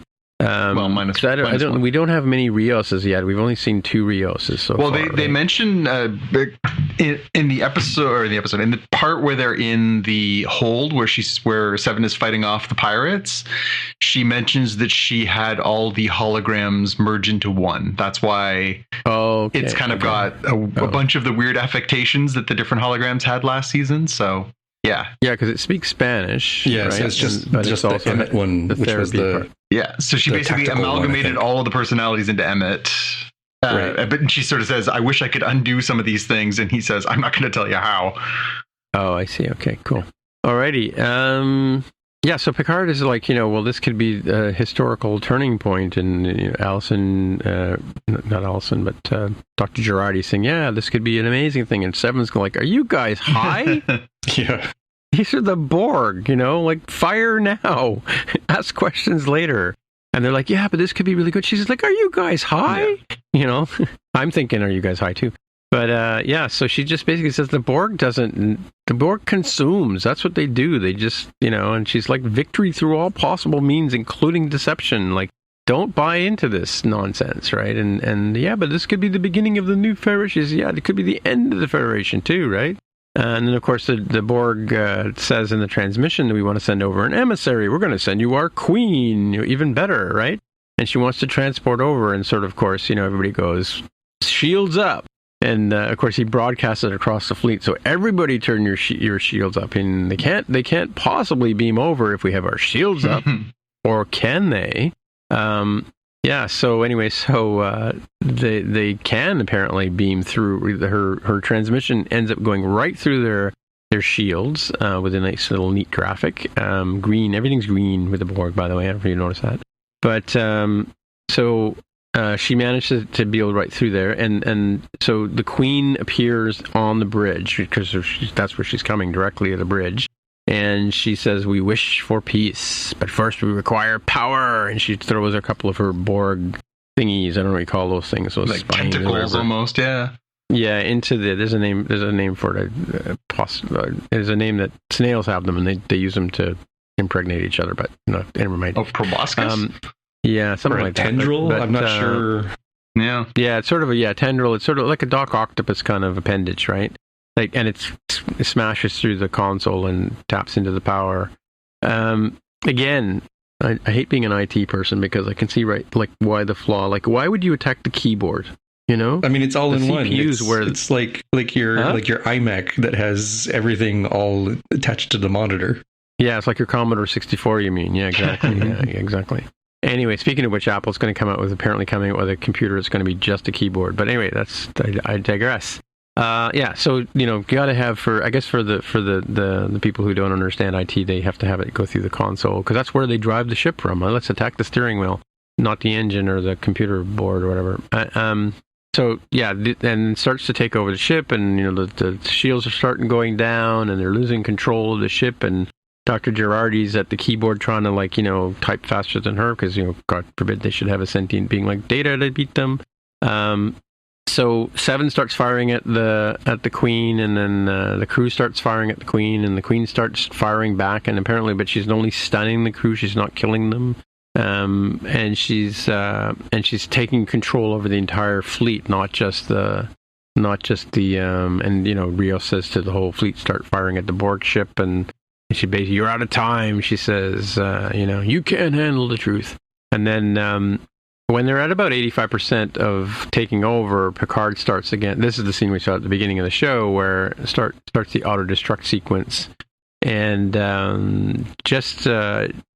about when and he gives us his password at a little bit later, but just at about 0, he's right beside the Queen, and just before the screen is going to fade to white, the Borg Queen says to Picard, look up. And then, which is exactly what his mom had said in the solarium. Exactly what his mom had said. Yeah. And he gets back. He's back in the chateau. He's back in the solarium, and of course the glass is back in the solarium. It's no longer broken, right? Although it's still run down because it's there, and he goes into his main living space, his study there, and Robo Butler Harvey is there, and it says, do you want it's a nice day for a walk or something like that. And he says, where's Laris? And he goes, I don't know who Laris is. And he gives a definition of what Laris means in Romulan. And then, Picard is like shaking his head, and he's like, holding his head in his hands, wondering what's going on. And he hears a familiar voice as Q appears as a younger man, interestingly enough. As we saw really him last in TNG. Yeah, was he that young? I guess. Yeah, I think they brought him back to what he looked like. He comes back as a magistrate in TNG, right? In the last episode. Yeah, it's a bookend to the pilot. Yeah, to the pilot. Yeah, and he snaps his fingers to make himself an old man, looking like Picard or looking like John Delancey does today. Nudge, nudge. Anyway, and he basically says, "Don't you remember what I told you? The trial never ends." And basically, now you're welcome to the very end. He talks to him about second chances again. He says, welcome to the very end of the road not taken, which is the line we saw in the trailer. So, and interestingly, I noticed that John Delancey's name wasn't in the title. Guinan's name mentioned was there, or Whoopi Goldberg as Guinan was mentioned, but he wasn't mentioned until the out titles, right? Yeah. So, and that's kind of where this episode ends. And like Jaime sort of said, hits all the spots of where are all the players in the show, and where are they in relation to this conflict. The only one that's not present, well, there's two people not present, is the Data clone or the original Data, and the or Data's brother, I guess, and the Soji character, right? She's still on. Yeah, they leave her behind on her diplomatic mission. Yeah, I that one kind of caught me a little off. I was like, oh, that's sort of disappointing. I thought she was really kind of a breakthrough. The Isa Briones, who played Daj and Soji in the first season, I thought she was kind of a real revelation. I hadn't seen her in anything else. I thought she was great. Yeah. I was a little, if she's not a recurring character this season, and perhaps the circumstances will bring her back, but if she's not, that would be disappointing because she's quite good. Yeah, I mean, it was an enjoyable thing, and of course, I love it when Star Trek gets timey-wimey anyway, right? And I thought initially when the first opening scene there was going to be like a sort of timey-wimey bit, but it was just, and I missed, like I said, when I watched it the first time through, I missed the fact that it said that we were back 48 hours earlier. So going back to and again. Typical Star Trek kind of like, oh, here's an impending Dune disaster thing. Oh, let's loop back to the beginning and start again, right? And then, of course, to be honest with you, when I was surprised that it was on Crave earlier. Like it showed up for me and Jonathan on Crave this morning, so we could watch it, before having to watch it late in the day, which is what we normally do when we record. But when I started watching it again, I never know with these digital services when they mess up and stuff like that, and so when the scene with him on the vineyard and sitting down with Laris with the wine, I'm like, didn't we see that before? I thought maybe they were replaying the first episode from season 1 by mistake, kind of thing, right? So it took me a minute to sort of catch up. Yeah, it was very weird, but I guess that's sort of like the familiar ground. We know Picard is living on Chateau Picard in France, and I don't know if we saw the Robo vineyard equipment before. Yeah, we did, but we never really got to see it doing what it was doing this time, where it's like teleporting grapes off the vines and stuff. That this was a sort of a different time in the winemaking process, I guess. But yeah, it was cool. Yeah, for sure. Yeah, and they're sort of going into the solarium because we do see the breaking glass.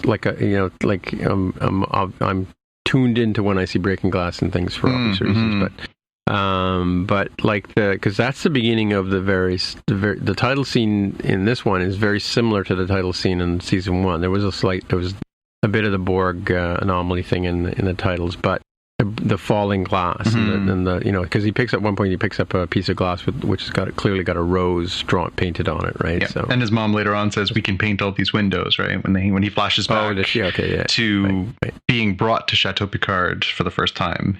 But what's interesting, though, now you say that, because when he comes back to the solarium, the glass is not painted. It's not, so that, I think, will tie into the Q timey-wimey stuff, yeah. Yeah, it's funny, because obviously they're sort of telegraphing some of the stuff. So, we get introduced to Picard's mom for the first time, which we never really had met her as a character in any kind of flashback or anything. He never really speaks about his mom in any of the previous episodes that I can recall, Yvette. And so there's this scene, this sort of flashback scene where he arrives as a small child at Chateau Picard and goes into the solarium, and his mom is saying, look up to the sky, look up at the stars.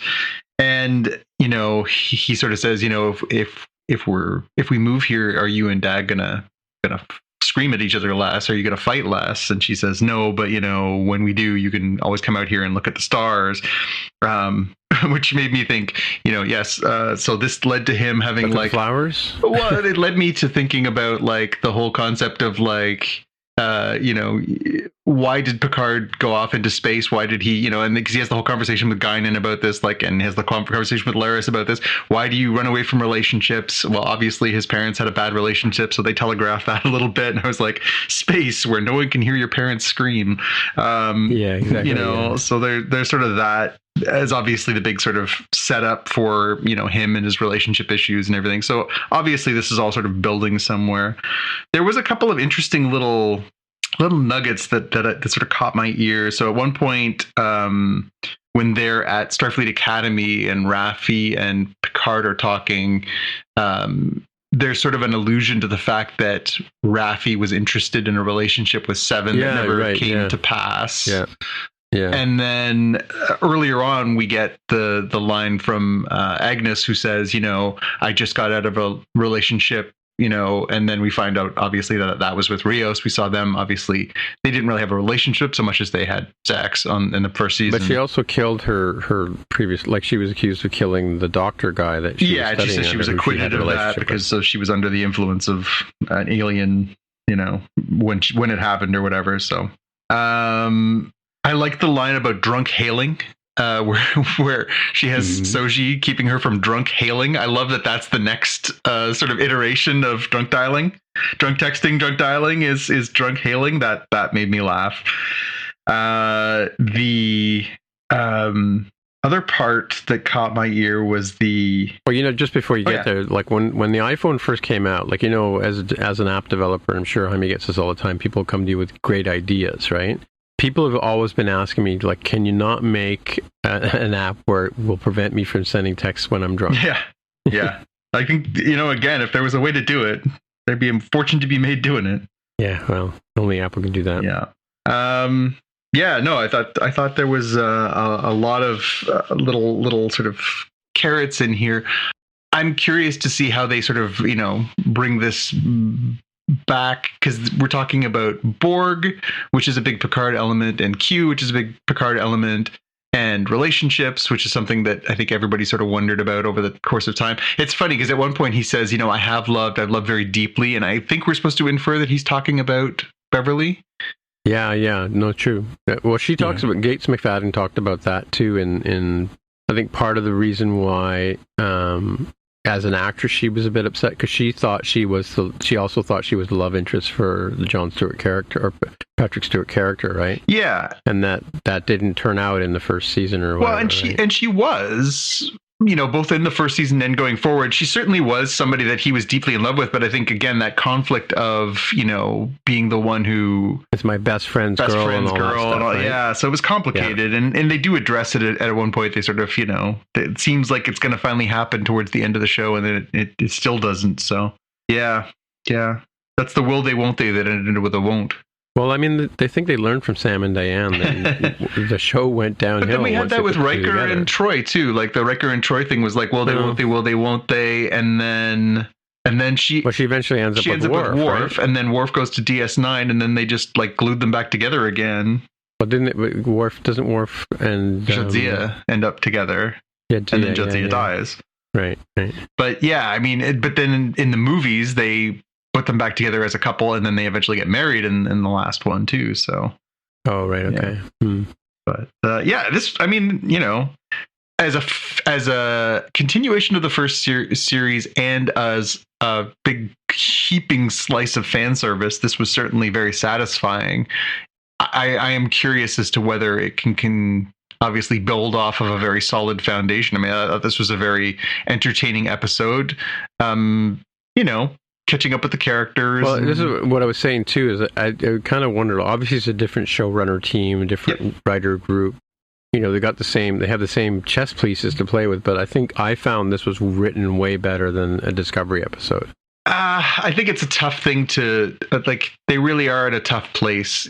This one comes with so much institutional knowledge. Now, it's funny that that's your perspective, because the first thing that my son said to me when we started talking about it, I said, yeah, actually they're doing the last couple episodes of Discovery on the same night, so they're doing the first few episodes of Picard. And he said, I watched the trailer for Picard. It seemed like there was a lot of stuff about Q and a lot of stuff about the Borg, and I haven't watched any of that stuff. Do I have to watch that stuff? And I was like, you kind of do. That's the thing, is you could come into Discovery from season 1 and watch the evolution of the characters, and it's all there for you. This is relying on institutional Star Trek knowledge.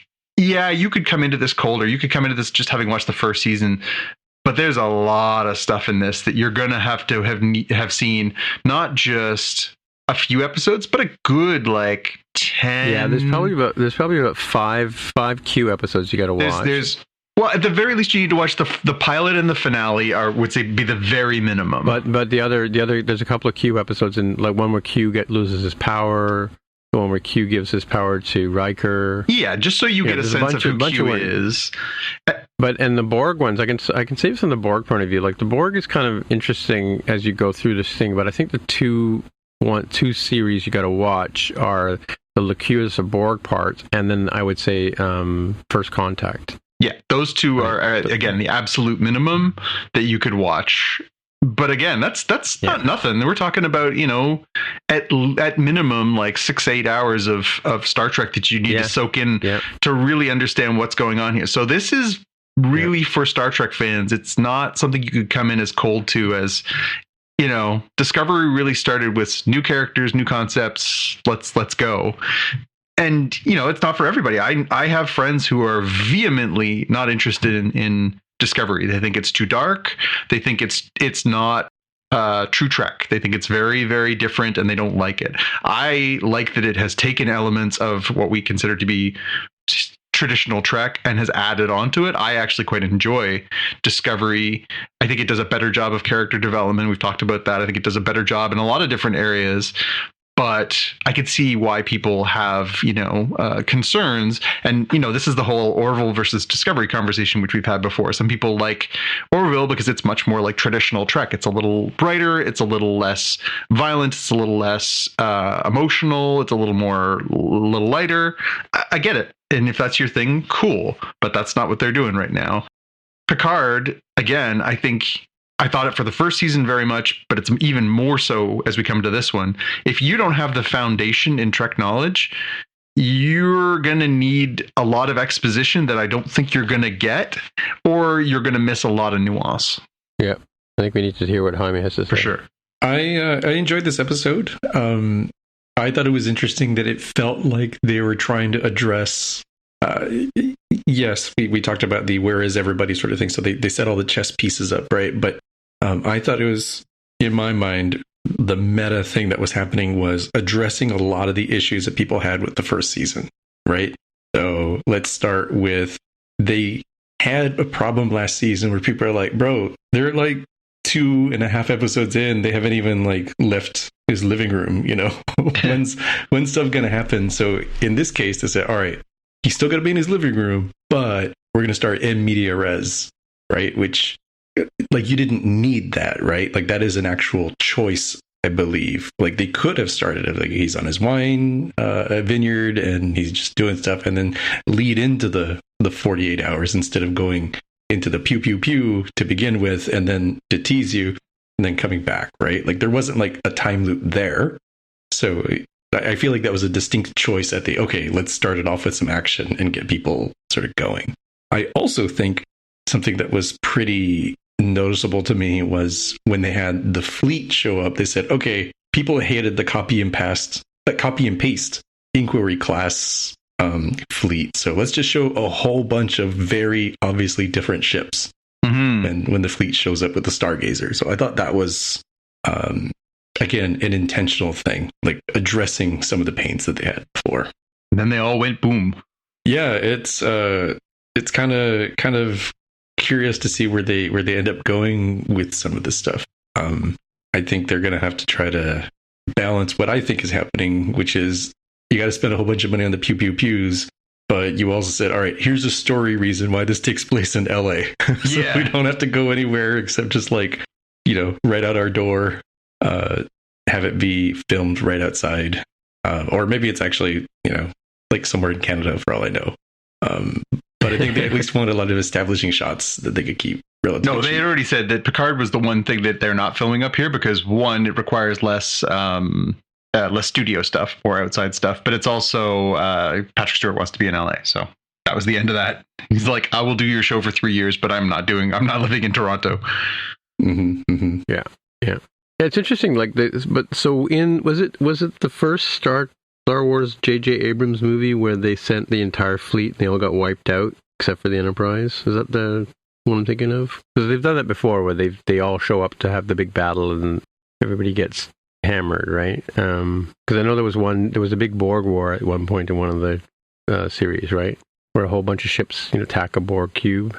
In which series? I'm a little lost because you're mixing a few different things. Because if you're talking Borg, let's go with Borg. If you're going with Borg, because I think you're mixing a few things. If you're going with Borg have not appeared in the Kelvin verse. So you're no. Hang on a second. Wait. No, back up to what I said. The whole fleet shows up and gets wiped out except for the one main ship. Was that the beginning of Discovery, or was that one of the episodes, one of the J.J. Abrams movies? It's the beginning of DS9. They show the actual Battle of Wolf 359, which is the one where they take Locutus and then he basically massacres everything there.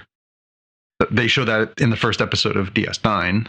Yeah, because I mean, theoretically, if the Enterprise or the Enterprise Stargazer blows up, and it's going to take, or whatever that happened when the screen fades to white or whatever, right? Mm-hmm. Like it's going to take hopefully take the Borg ship with it, and whatever fleet's all parked there. Like it's kind of silly that the entire I think it was the first Star Trek movie with J.J. Abrams where they all go to fight what's the bad guy in that one? It's the but that's not a Borg ship. That's the mining ship, right? No, I know it's. I didn't say Borg. I said the entire fleet goes and gets wiped out. Yeah. See, Tim, the problem that you're running into is you confused us unnecessarily by talking about the Borg. And I think it was an attempt to make an analogy. I apologize for not being a stickler on Star Trek lore. But that's what you were looking for. And unfortunately, no, I'm looking. I'm just saying this is not the first time we've seen Starfleet as a stupid move. Put all their chess pieces up in front of this thing and then get totally wiped out. Yeah, but I guess the flip side of that is that we know that the Borg are basically the toughest thing that they've ever faced in their history. So I guess the notion is that they probably have a proviso in there that says, like, if the Borg show up again, it's all hands on deck. Every ship comes screaming in, and under no circumstance. I mean, look at the beginning of First Contact. I think they had already had the same principle in place. The Borg show up and they're like, "Hey, we better stop them." And then like 5 seconds later, they're like, "Oh, by the way, the Borg took over the entire planet 400 years ago." So I think they know that what's at stake when the Borg show up is like, that's enough of that. Like, they're done. Like, we're going to blow them out of the water. Yeah. Well, it's what Seven says. Like, you start firing now, right? Mm-hmm. And they're all sitting around going, let's go to the Ready Room and talk about this. Let's have a conversation. No, it's not. Yeah. No, I just mean, like, I'm pretty sure it was because there was some reason why, I think because Chris Pine shows up on the Enterprise, they come out of warp or something, but they don't, so they show up late and everybody's been blown up. Right? Yeah, similar thing, but yeah, you're right. It's the same principle, but a different attack, right? Yeah, different story. Yeah.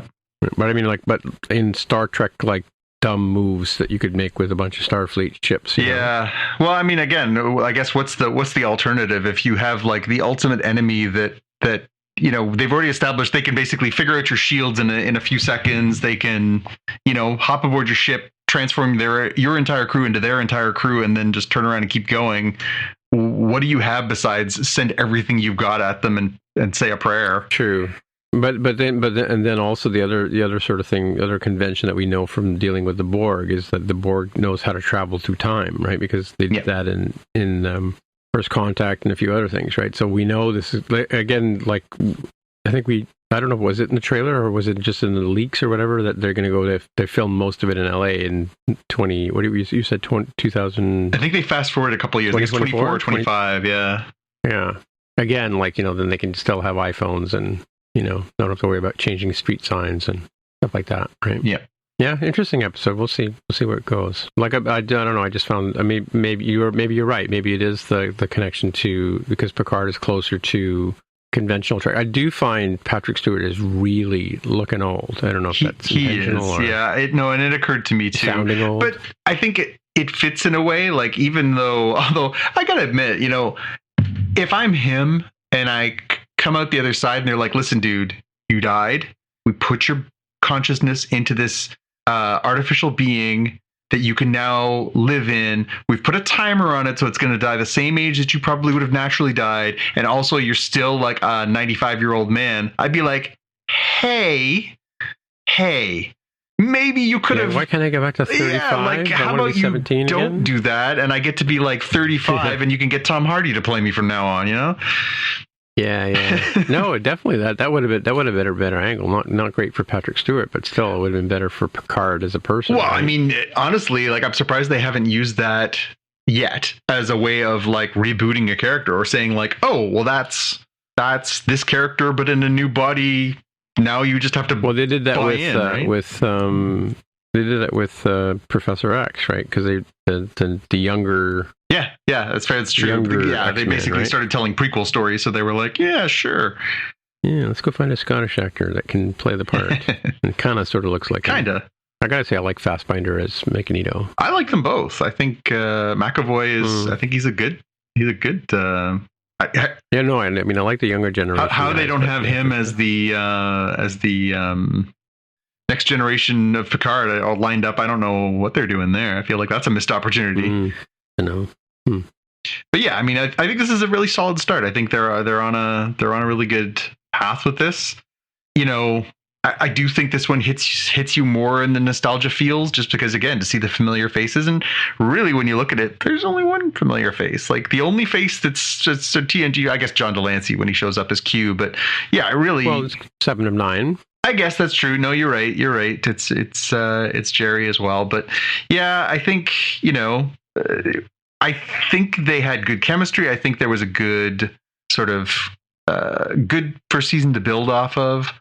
And I think that there's plenty of places to go. We know from seeing the trailer that we're going to see Brent Spiner again at some point.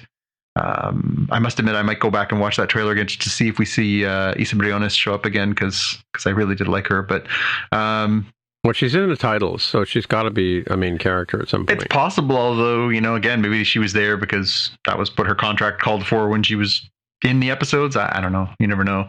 To me, it seems strange given that they do that. But then how do you bring an artificial person who wasn't created until the 24th century into the timeline now to, I don't know. It seems complicated. Oh, right. She's not going to go back in time with them potentially.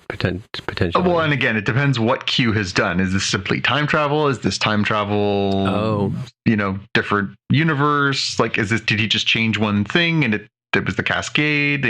That's the impression I think we're supposed to be given, is that he sort of reset the timeline by changing one key thing. Yeah. So maybe, or is this all in the mind of a demented 80-year-old? Well, there was times last season that's what it felt like they were going for, right? Yeah. Well, that's what I mean. Like the whole, like, if you think about like what's the last episode of TNG called? All Things Must Pass. All Good Things. All Good Things. Yeah. All Good Things, yeah. I mean, that whole episode is him bouncing around different parts of time, yeah. And is that Q messing with him, or is just him having, because there's that, again, it's anomaly, right? It starts off small in the future and ends up big in the past or something like that. Look, that's a subspace anomaly. Like, they've never done that before. Yeah, I mean, that's my only sort of minor fear about the season. I think you have to enjoy the journey and not the destination, because it's a Star Trek story about an alternate timeline and things, the path not taken. and the Borg and Q. I think we have a pretty good telegraphed sense of where this is going. Maybe they'll throw us some interesting curveballs along the way, but it seems like you could pencil in the ending of this series right now and not be wrong. Yeah. Jaime, do you have a sense of that? Do you feel like it's kind of Star Trek script story number 16? Yeah, I do think that it probably ends up being kind of like Tapestry or All Good Things Together. They did call out yesterday's Enterprise, so could be kind of mixing that into. Are we putting money on Gates McFadden and Will Wheaton? I don't know. It'll be interesting. I mean, last season they went out of their way to have Brent Spiner as Data. Yeah. They had Riker and Troy, so they had Jonathan Frakes and Marina Sirtis. Wait, Troy and Riker are married in this one, but didn't you just say that Worf and Troy were married at one point in the movies? No. Riker and Troy get married in the movies. Oh, okay, right. Yeah. Okay, right. Yeah. When she takes the car out and crashes it. Yes. And the moral of the story is never let the Betazoid drive the bus. Yeah. She's too empathetic. Yeah, pathetic, yes. She'd fail the trolley test no matter what she chose. Yep. Yeah. Cool. I remember what I wanted to ask. I wanted to ask Jaime. Jaime, have you seen Eternals? Yes, because that came out on Disney Plus. Yes. So the only Marvel movie I am missing is Spidey. Spider-Man. Yep.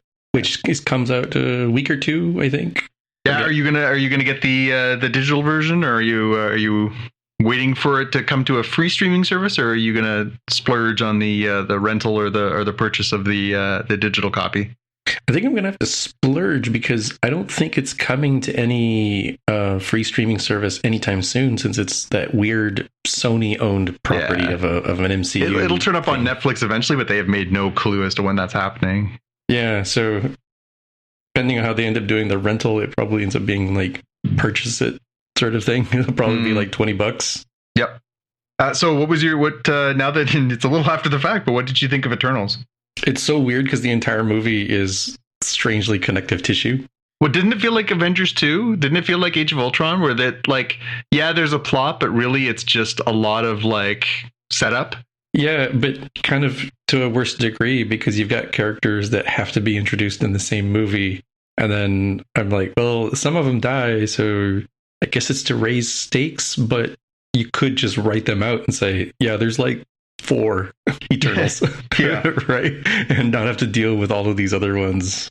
I don't know. It might be one that will be better in retrospect in terms of like, oh, okay, I see. They were setting up all this stuff, but if it doesn't pay off for some of the things that they were, hypothetically trying to set up, and I think it will retroactively be worse, right? It'd be like, yeah, this movie is just all filler.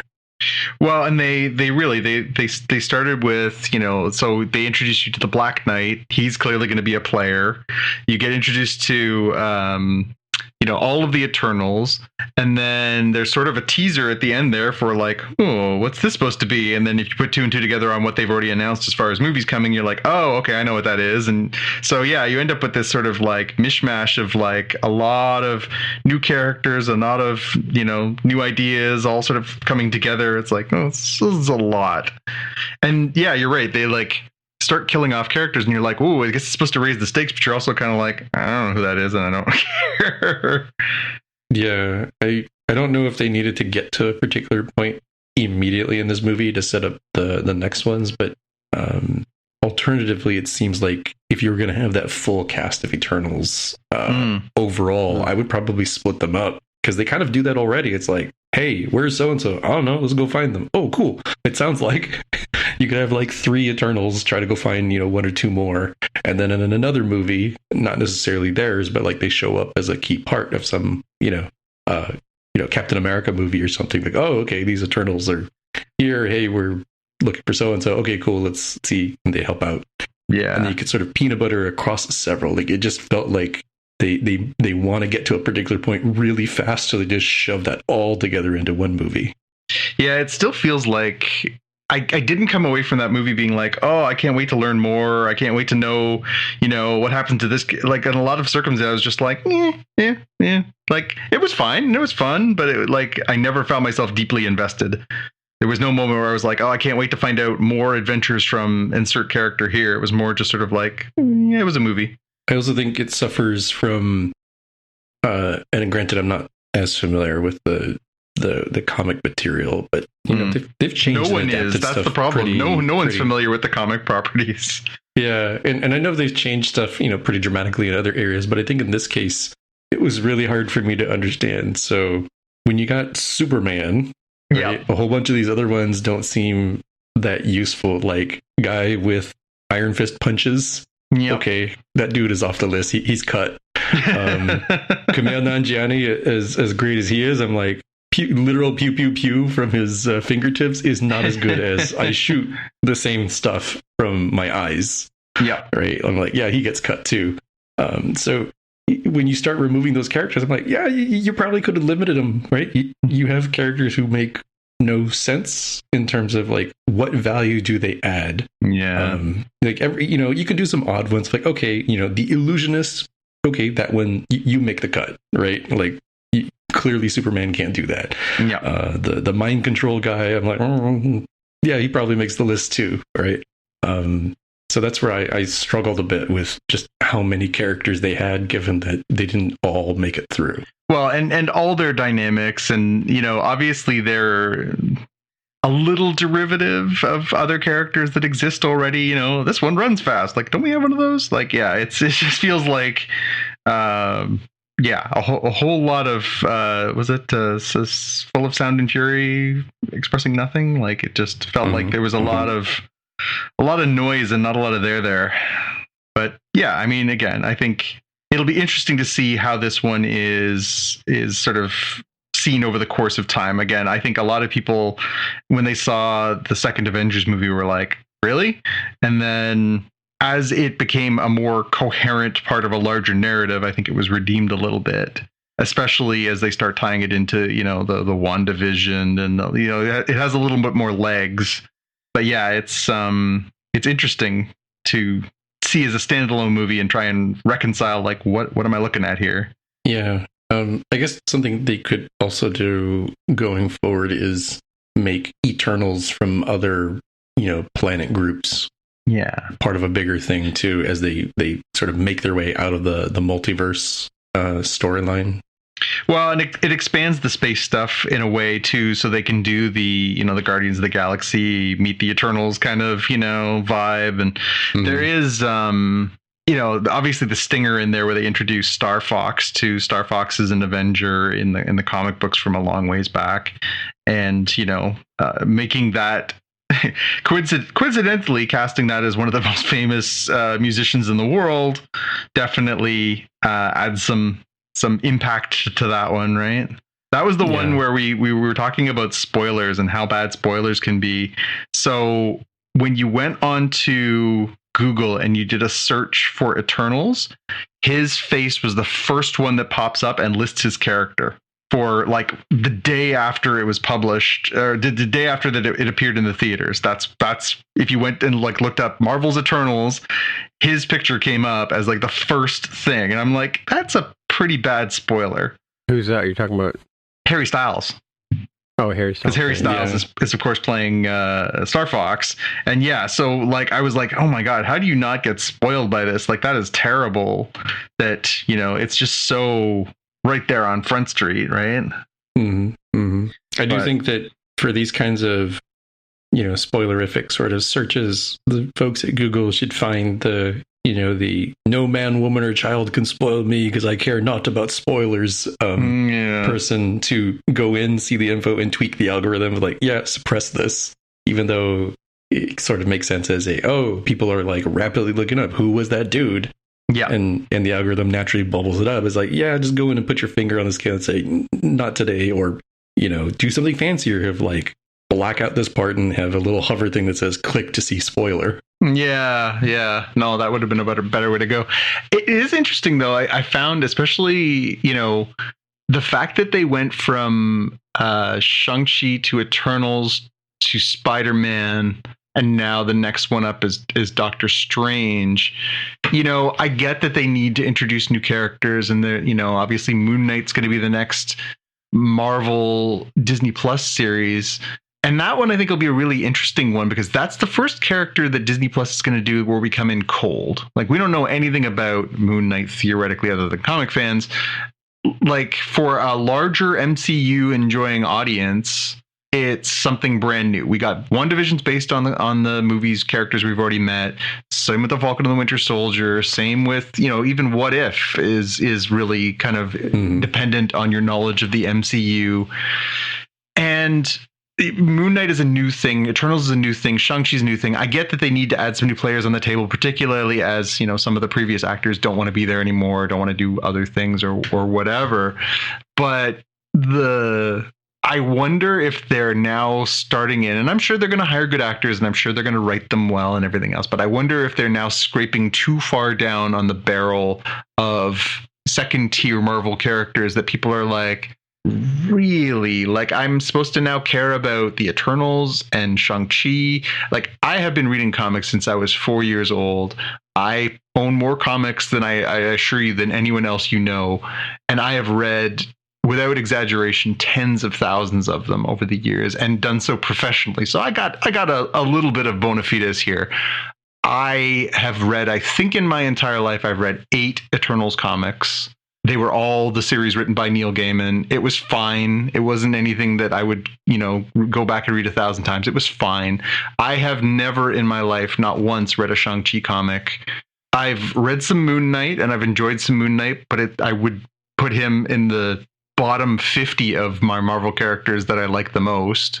And as they're continuing to sort of expand this stuff outward, I think, like, if I'm a diehard and they're not, like, of course I'm going to watch these things because I really enjoy the subject matter, and I do think they do a good job, but every single one of these just seems like a bigger and bigger leap of faith into, like, are the larger audiences just going to follow because Marvel is now the brand and not the characters?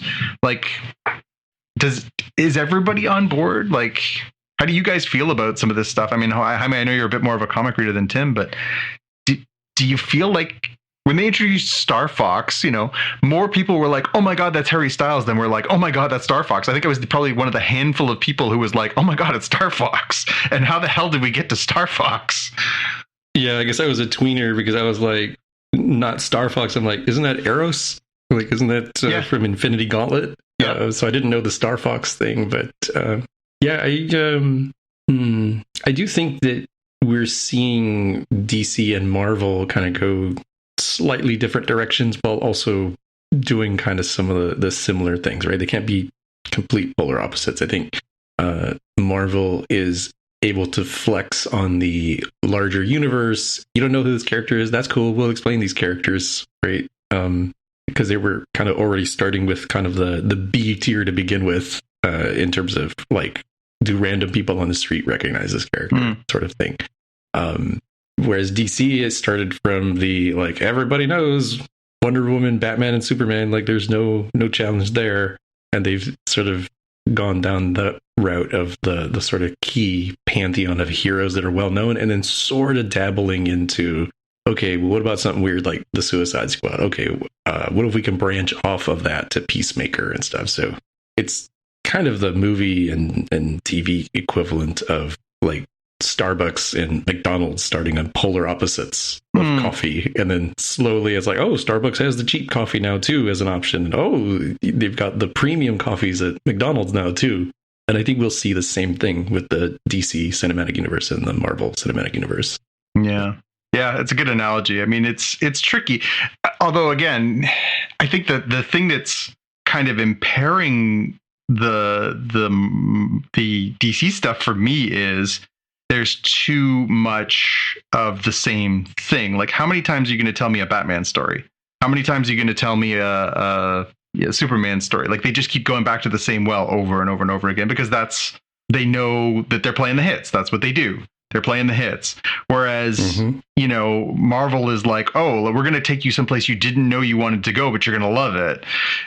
DC is like, what people want is more Batman. Okay. They're not wrong. But it would be like Marvel saying, Yeah, like, well, and Marvel has to a certain extent. Now, granted, it was Sony, but like Marvel is basically saying, hey, yeah, we're here to do nothing but Spider-Man, right? Spider-Man, Spider-Man, and Spider-Man. That's all you get now is Spider-Man. We're not doing anything but Spider-Man. The end. And, they've done it now. They've done what, like 8 Spider-Man movies? So sure, Yeah. I don't know. I wonder how long you can keep playing the hits like that and not have people be like, I don't care anymore. I'm hoping that stuff like, I can't remember how the Suicide Squad did, but it's, give it a pandemic pass for that because it's such a weird time. But hopefully the good, at least reviews, and I don't know what viewership has been like, but hopefully the good reviews and hopefully good viewership of Peacemaker is going to encourage them to do weirder and wackier things and not just go with the hits. Well, and they've done that on the television side, right? They've done things like Titans and Doom Patrol and things that are a little more abstract and obscure, as opposed to what you'd expect. That's some of those are pretty bold choices, but yeah, I think it'll be interesting to see where they feel like comfortable they can go and feel like they're getting their money's worth.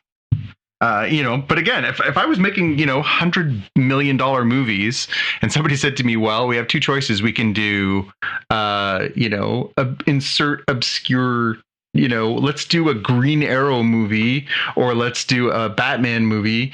There's a built-in audience for Batman that is so in the zeitgeist, everybody knows it and knows they want it. We'll cast some sexy people in it, like, Zoe Kravitz and Robert Pattinson, and it's guaranteed to make pretty close to $1 billion back off of a $200 million investment.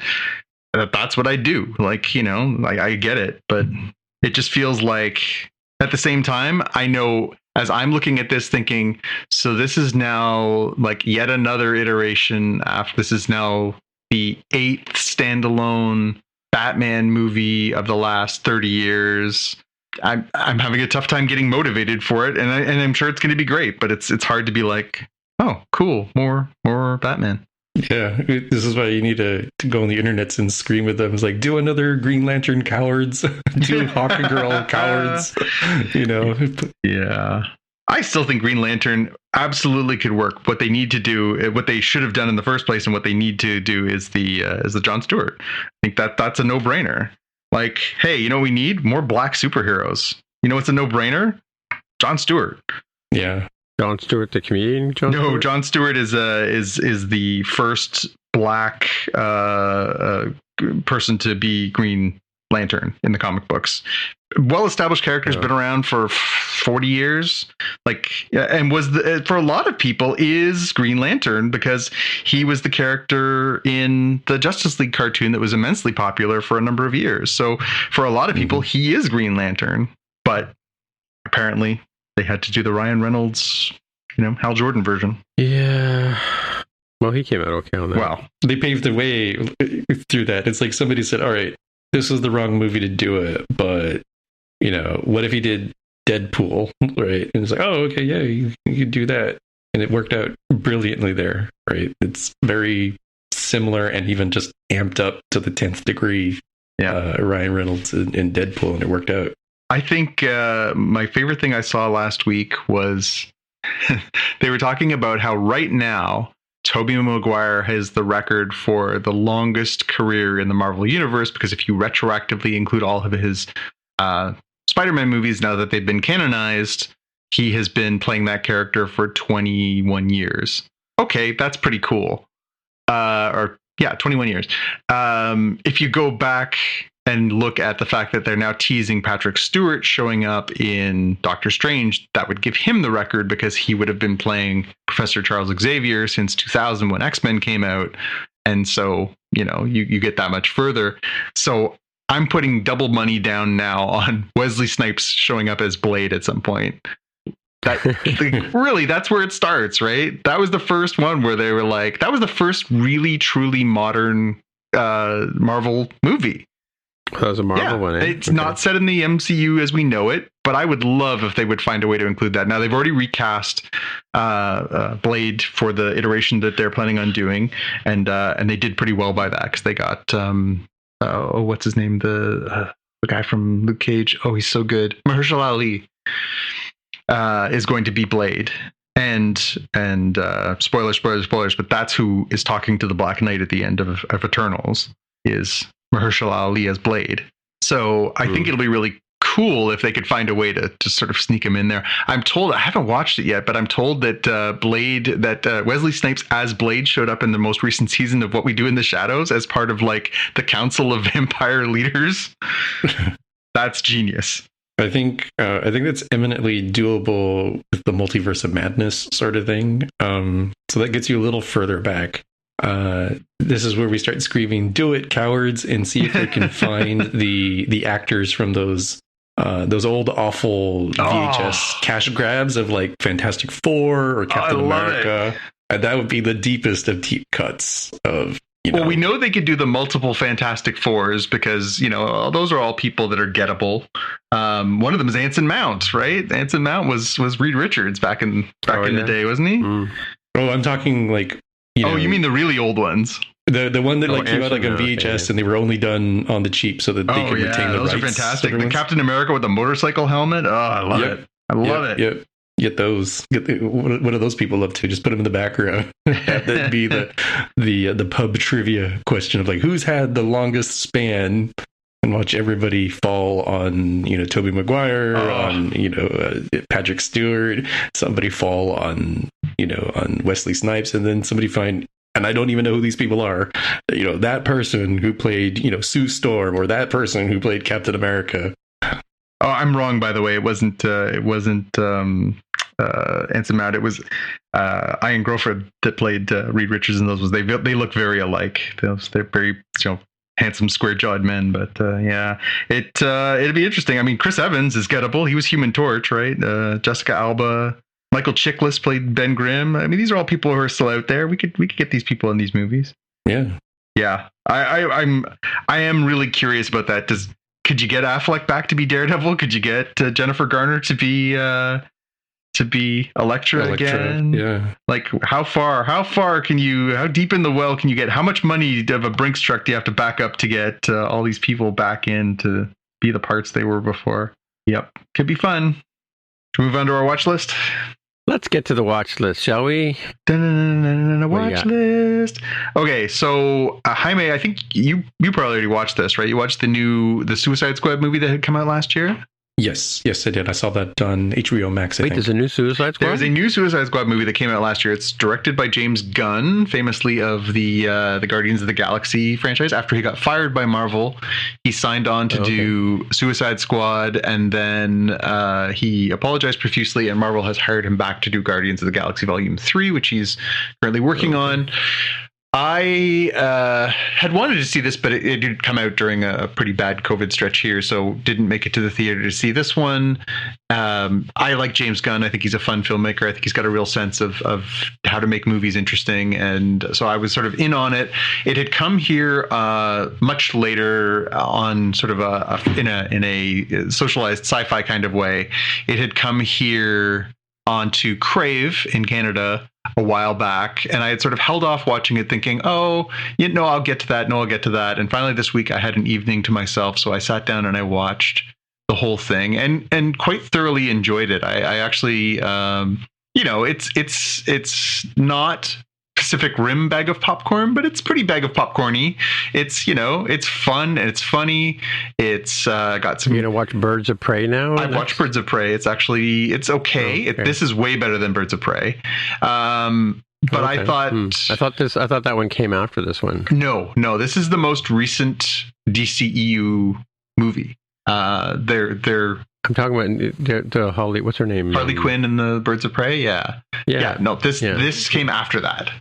So Harley's. I thought this came first, and then Harley Quinn came second in terms of when they were produced or made. No, this is the sort of latest chapter prior to the Batman, which is apparently not in the DCEU. So there you go. It's good. I enjoyed it. It's led by Idris Elba as the sort of main star of it, alongside Harley Quinn is back in this one, and some recurring characters from the previous ones. But they kind of bring you a whole new cast, and yeah, it's a totally totally enjoyable movie. It does introduce Peacemaker, the John Cena Peacemaker character, which has spun out of this into the show. I fully intend to watch that. I've actually heard some very, very good things about that Peacemaker series. So that's now available here in Canada through Crave as well. So that's on my to-do list now to sort of see where they go with that character. But yeah, I think if you're looking for a couple hours of just good, gory comic book fun, you could do far, far worse than this new Suicide Squad movie. I would definitely say it's worth a watch. And just a ton of cameos, especially in the first 15 or 20 minutes of the movie. Just all these very funny cameos from all of these very, very famous people playing, assorted Suicide Squad villains, which are hilarious and very, very good. Nathan Fillion and just a lot of familiar faces from the Guardians of the Galaxy, and just, I mean, as a DC longtime hardcore DC reader, I mean, it is going it's not even C-list at times. It's down to like the D, E, and F list of DC villains that they put in there as sort of cannon fodder at times, and it's pretty great. It's pretty great. So yeah, I would say definitely do that, and I'll report back soon, because I'm going to dive into the first season of Peacemaker is over now, so they've gotten 8 episodes up. So I'm gonna power through that in the next couple of weeks. Cool. All right, I mean, yeah, mine aren't so much things you can watch, but things you can look at. I enjoyed this one comic on the coming of the Borg and how that may not be a bad thing to everyone. And the other thing is that we learned that the Stargazer is a Sagan class starship. We got a tweet here from the... Is it Carl Sagan? Yeah, that's why I put the billions and billions of Stargazers. Billions and billions. Billions and billions. Yeah. Cool. So apparently this is a tweet from one of the designers there, so we've got the, if not in-universe explanation of what it is, we've got the tech specs there. Sorry, just quickly to pile on you there, Jaime, for the comic book thing. We talked last week about the digital comics. There's a bunch of free digital comics you can go if you scour hard enough on Amazon. I did manage to find in the end like 40 or so that are available, including the first issue of The Walking Dead, the first issue of Old Guard, which is a comic that got turned into a Netflix movie. And one of the books that's in there is actually there's one of the IDW Star Trek first issues, and it's about the Mirror Universe, focusing on Mirror Picard. So if you want to go down that rabbit hole, there are even some Star Trek books that are available for free on Comixology and Amazon.com. Nice. Cool. All right. My picks are not quite sci-fi, but they're still definitely worth watching. One, in terms of in the history of disappointing Canadians, Killing Eve, which is a great show. The last season has just come out, and I fully expected it to appear on TV. Like, I watched it on cable TV for the first 3 years. I don't know where it is. I don't know when it's on. I had a real hard time finding it. It came out this week, and it was on Crave, so I went over to Crave to see if I could watch it, and of course, it wasn't on Crave on the day it came out. It was on the day after it came out. But still interesting show. Sandra Oh, and I've forgotten the name of the girl who plays Villeneuve. Comer, Jodie Comer. Jodie Comer, yeah. Very interesting beginning, and very the visual, the photography, and the symbology in this first one is really kind of fun. If you've hung around a church for any length of time, you'll see what I mean. But yeah, just check that one out. Well, like I said, I had to wait a day before I could actually watch it, which was disappointing. And then, as I think we talked about last week, Marvelous Miss Maisel is back out. Mrs. Maisel is back out. This is, again, I think this is the last season as well for that. Season 4. Amazing show. Really, really well done in terms of the time and the culture of people in New York and comedians and that kind of stuff. I think it must be coming out one episode a week, as opposed to before they dropped the whole season. But yeah, because I just noticed I watched the first 4 episodes. I didn't know it was out, and then I think one just came out today. So So that's a good show. And then a 99-cent rental on iTunes. I don't know if it's 99 cents in the States, if it's not too bad for you guys. But this is a Canadian movie made by a Canadian lady director. I think the director's name is Tracy Deer. But it's about the Oka crisis. And it's about a young girl who's around 12, 13 years old. Indigenous young adolescent just coming into herself, and figuring out how to navigate the social network of people. She wants to go into a white school with a lot of white kids that are you have to apply to get in. Her mother works for a government agency. Obviously, they live on the reservation, and the Oka crisis, if you don't know, there's a bridge in Montreal that runs down to the island of Gananoque, and a lot of people commute into Montreal. They live south of Gananoque, but they drive through Indian land to get to Montreal. And the thing was, somehow they decided to appropriate a bunch of grave sites and land that belonged to the nations that live in that area. And they want to put a golf course there, or they want to expand the golf course. And of course, the residents of the area said no way, and they started a big dispute between the RCMP and they basically lined up on both sides and threw rocks at each other and fired guns at each other. And one person was killed, many people were injured. But it's about the families in the crisis, because it's the mother and two daughters and this one young girl named Beans. And how they navigate this whole situation. At one point, the Premier Bourassa, which is like Governor Bourassa, calls in the army to settle the thing and get these Aboriginals under control.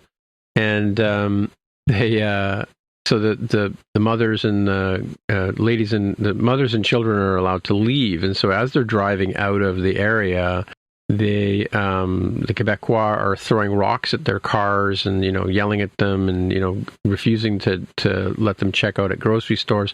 It's a really interesting point of view from their point of view in terms of what went on. I remember I think it was 1990 was when this happened. It was a big news story in Canada, obviously, and kind of similar to this truck nonsense we had going on a couple of weeks ago. But really interesting to see from that perspective how they were treated and of course this young girl navigating, becoming growing up and coming into her own self. And interesting, there were some really interesting actresses in the story. There's one girl who plays a girl named April, and it's Paulina Alexis, and she's one of the reservation dogs. I don't know if you've seen that show on Disney Plus. And Paulina Alexis was also in the latest Ghostbusters movie. So yeah, it's just really weird to see her in 3 movies, like one after the other kind of thing. So the young actress is, I think she's just turned 16, so probably has a pretty bright future as an actress as well. And I think this is the debut of the lady director as well, Tracy Deer. So really interesting. And Tracy Deer grew up through the crisis, right? And she sort of said while they were filming the scenes, she kept having flashing back to how she felt at the time, right? So. Cool. Really interesting thing. And then Jonathan, you got something? Yeah, sorry, I did slip my mind. I knew this was coming out soon. I didn't realize it was coming out this week.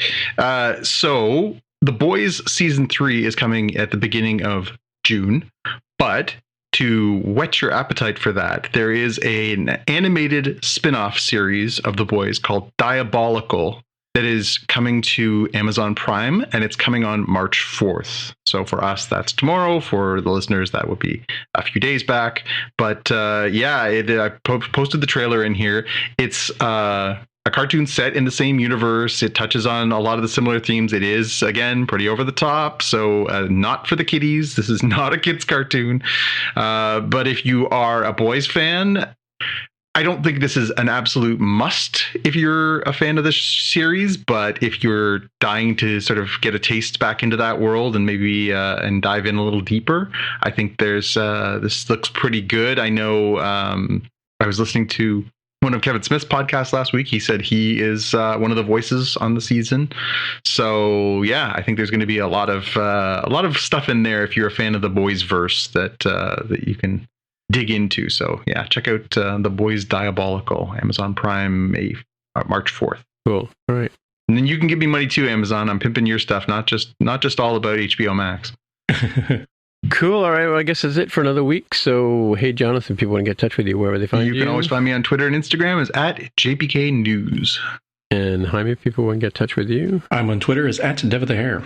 All right. My name is Timitra, TIMMITRA, on the Twitter machine as well. You'll find me under that handle. So until next time, we'll see you in the future, or maybe the past. We don't know. Depends on what Q does. Damn Q! Okay, bye. Damn you, Q. Bye. Bye.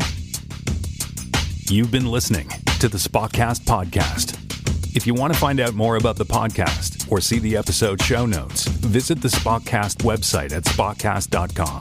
You can get in touch with us on the website or follow us on Twitter at Spockcast. If you have feedback or questions, send us a tweet with the hashtag AskSpockcast. If you like the show, please consider recommending us to a friend, writing a review on iTunes, or pledging any amount at patreon.com/Spockcast. You can find details on how to help us on our website, spockcast.com/sponsor us. Thanks for listening, and we'll see you in the future.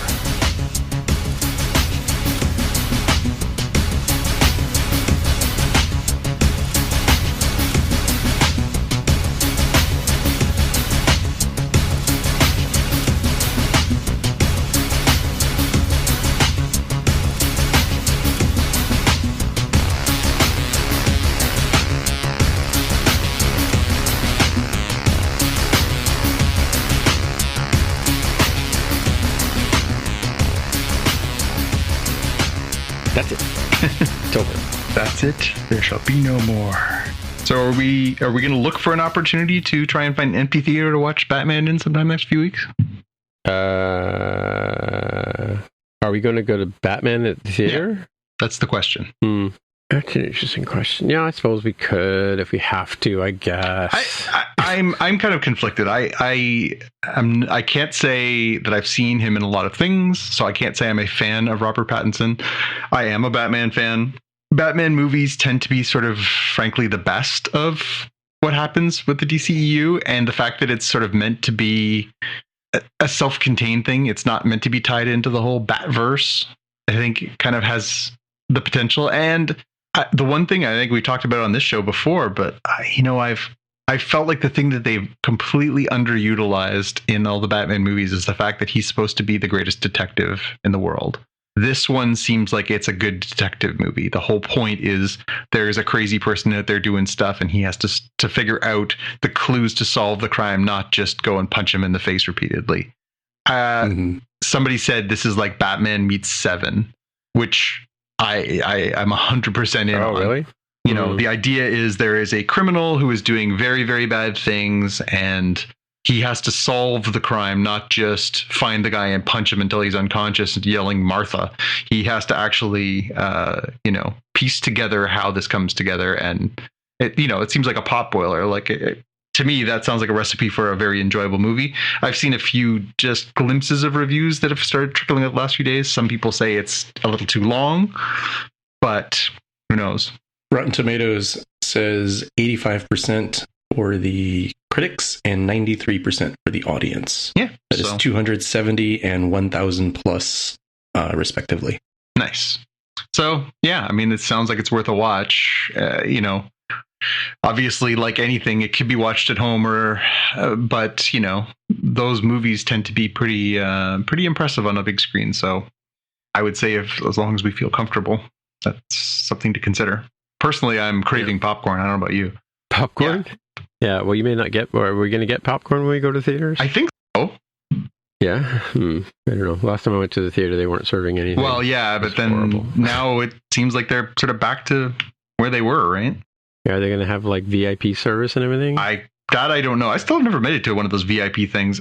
I'm actually kind of really, it's funny. Of all the things that I'm looking forward to, my son, his birthday this year, that's the one I'm looking forward to, because he can finally, the three of us can go to the VIP theaters whenever we want. Oh, I see. Yeah. Well, the VIPs they're not great theaters. Like, yeah. I mean, it's a nice convention to be able to sit in a nice comfy chair, but I mean, the ones at the Varsity are like tiny screens, and you're in a room with like 20 other couples, or like I think the one that they have at Queensway, I think, is a pretty good sized one. At least that's my impression. Been to that one. Have I been to that? I don't think I've been to that one. I can't remember. Yeah, I think you and I were going to go once, but then it turned out we couldn't for some reason. I can't remember why. Yeah, it was dumb. Yeah. But you know what? The funny thing about it is, like, there's nothing on the menu I want. No, I mean, it's except maybe a beer. That's the thing. Right? It's a novelty of drinking a beer while watching a movie. That isn't as much for me as the big comfy, the Barco Lounger. You get to sit with your significant other and cuddle and stuff like that. But that's listen. I love you, dude, but I'm not going to snuggle you at the movie theater. That's where I draw the line. Nope. That's where I'm not pod committed that much. Yeah. Sure. But a few times I've been to the VIP a few times by myself, just because I don't know, I had tickets or it was only playing in that one theater or whatever. But I was always disappointed by the experience. It's never quite, and you have to order like during the trailers or before the trailers end, or it's just dumb. Like I never really quite understood it. So yeah, and like I said, the one at the Varsity is like you're in somebody's living room. It's like. So it's like watching. Where was it? The old place? It was Eden Center. Remember those little closets? Yeah, those little tiny places. Yeah, those just like those rooms. Yeah, they're about that. I think they're probably a little bit bigger, but yeah, I think they're probably about the same size as the one at the Varsity. But the one at Scotia is it Scotia? No, maybe it's the Yonge and Dundas one I'm thinking of.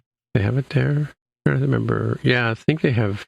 Yeah, Yonge and Dundas is kind of weird too. They have some big theaters, but not a lot of them, right? So, yeah, I don't know. These sort of like remember the backstage when the Uptown had the backstage room?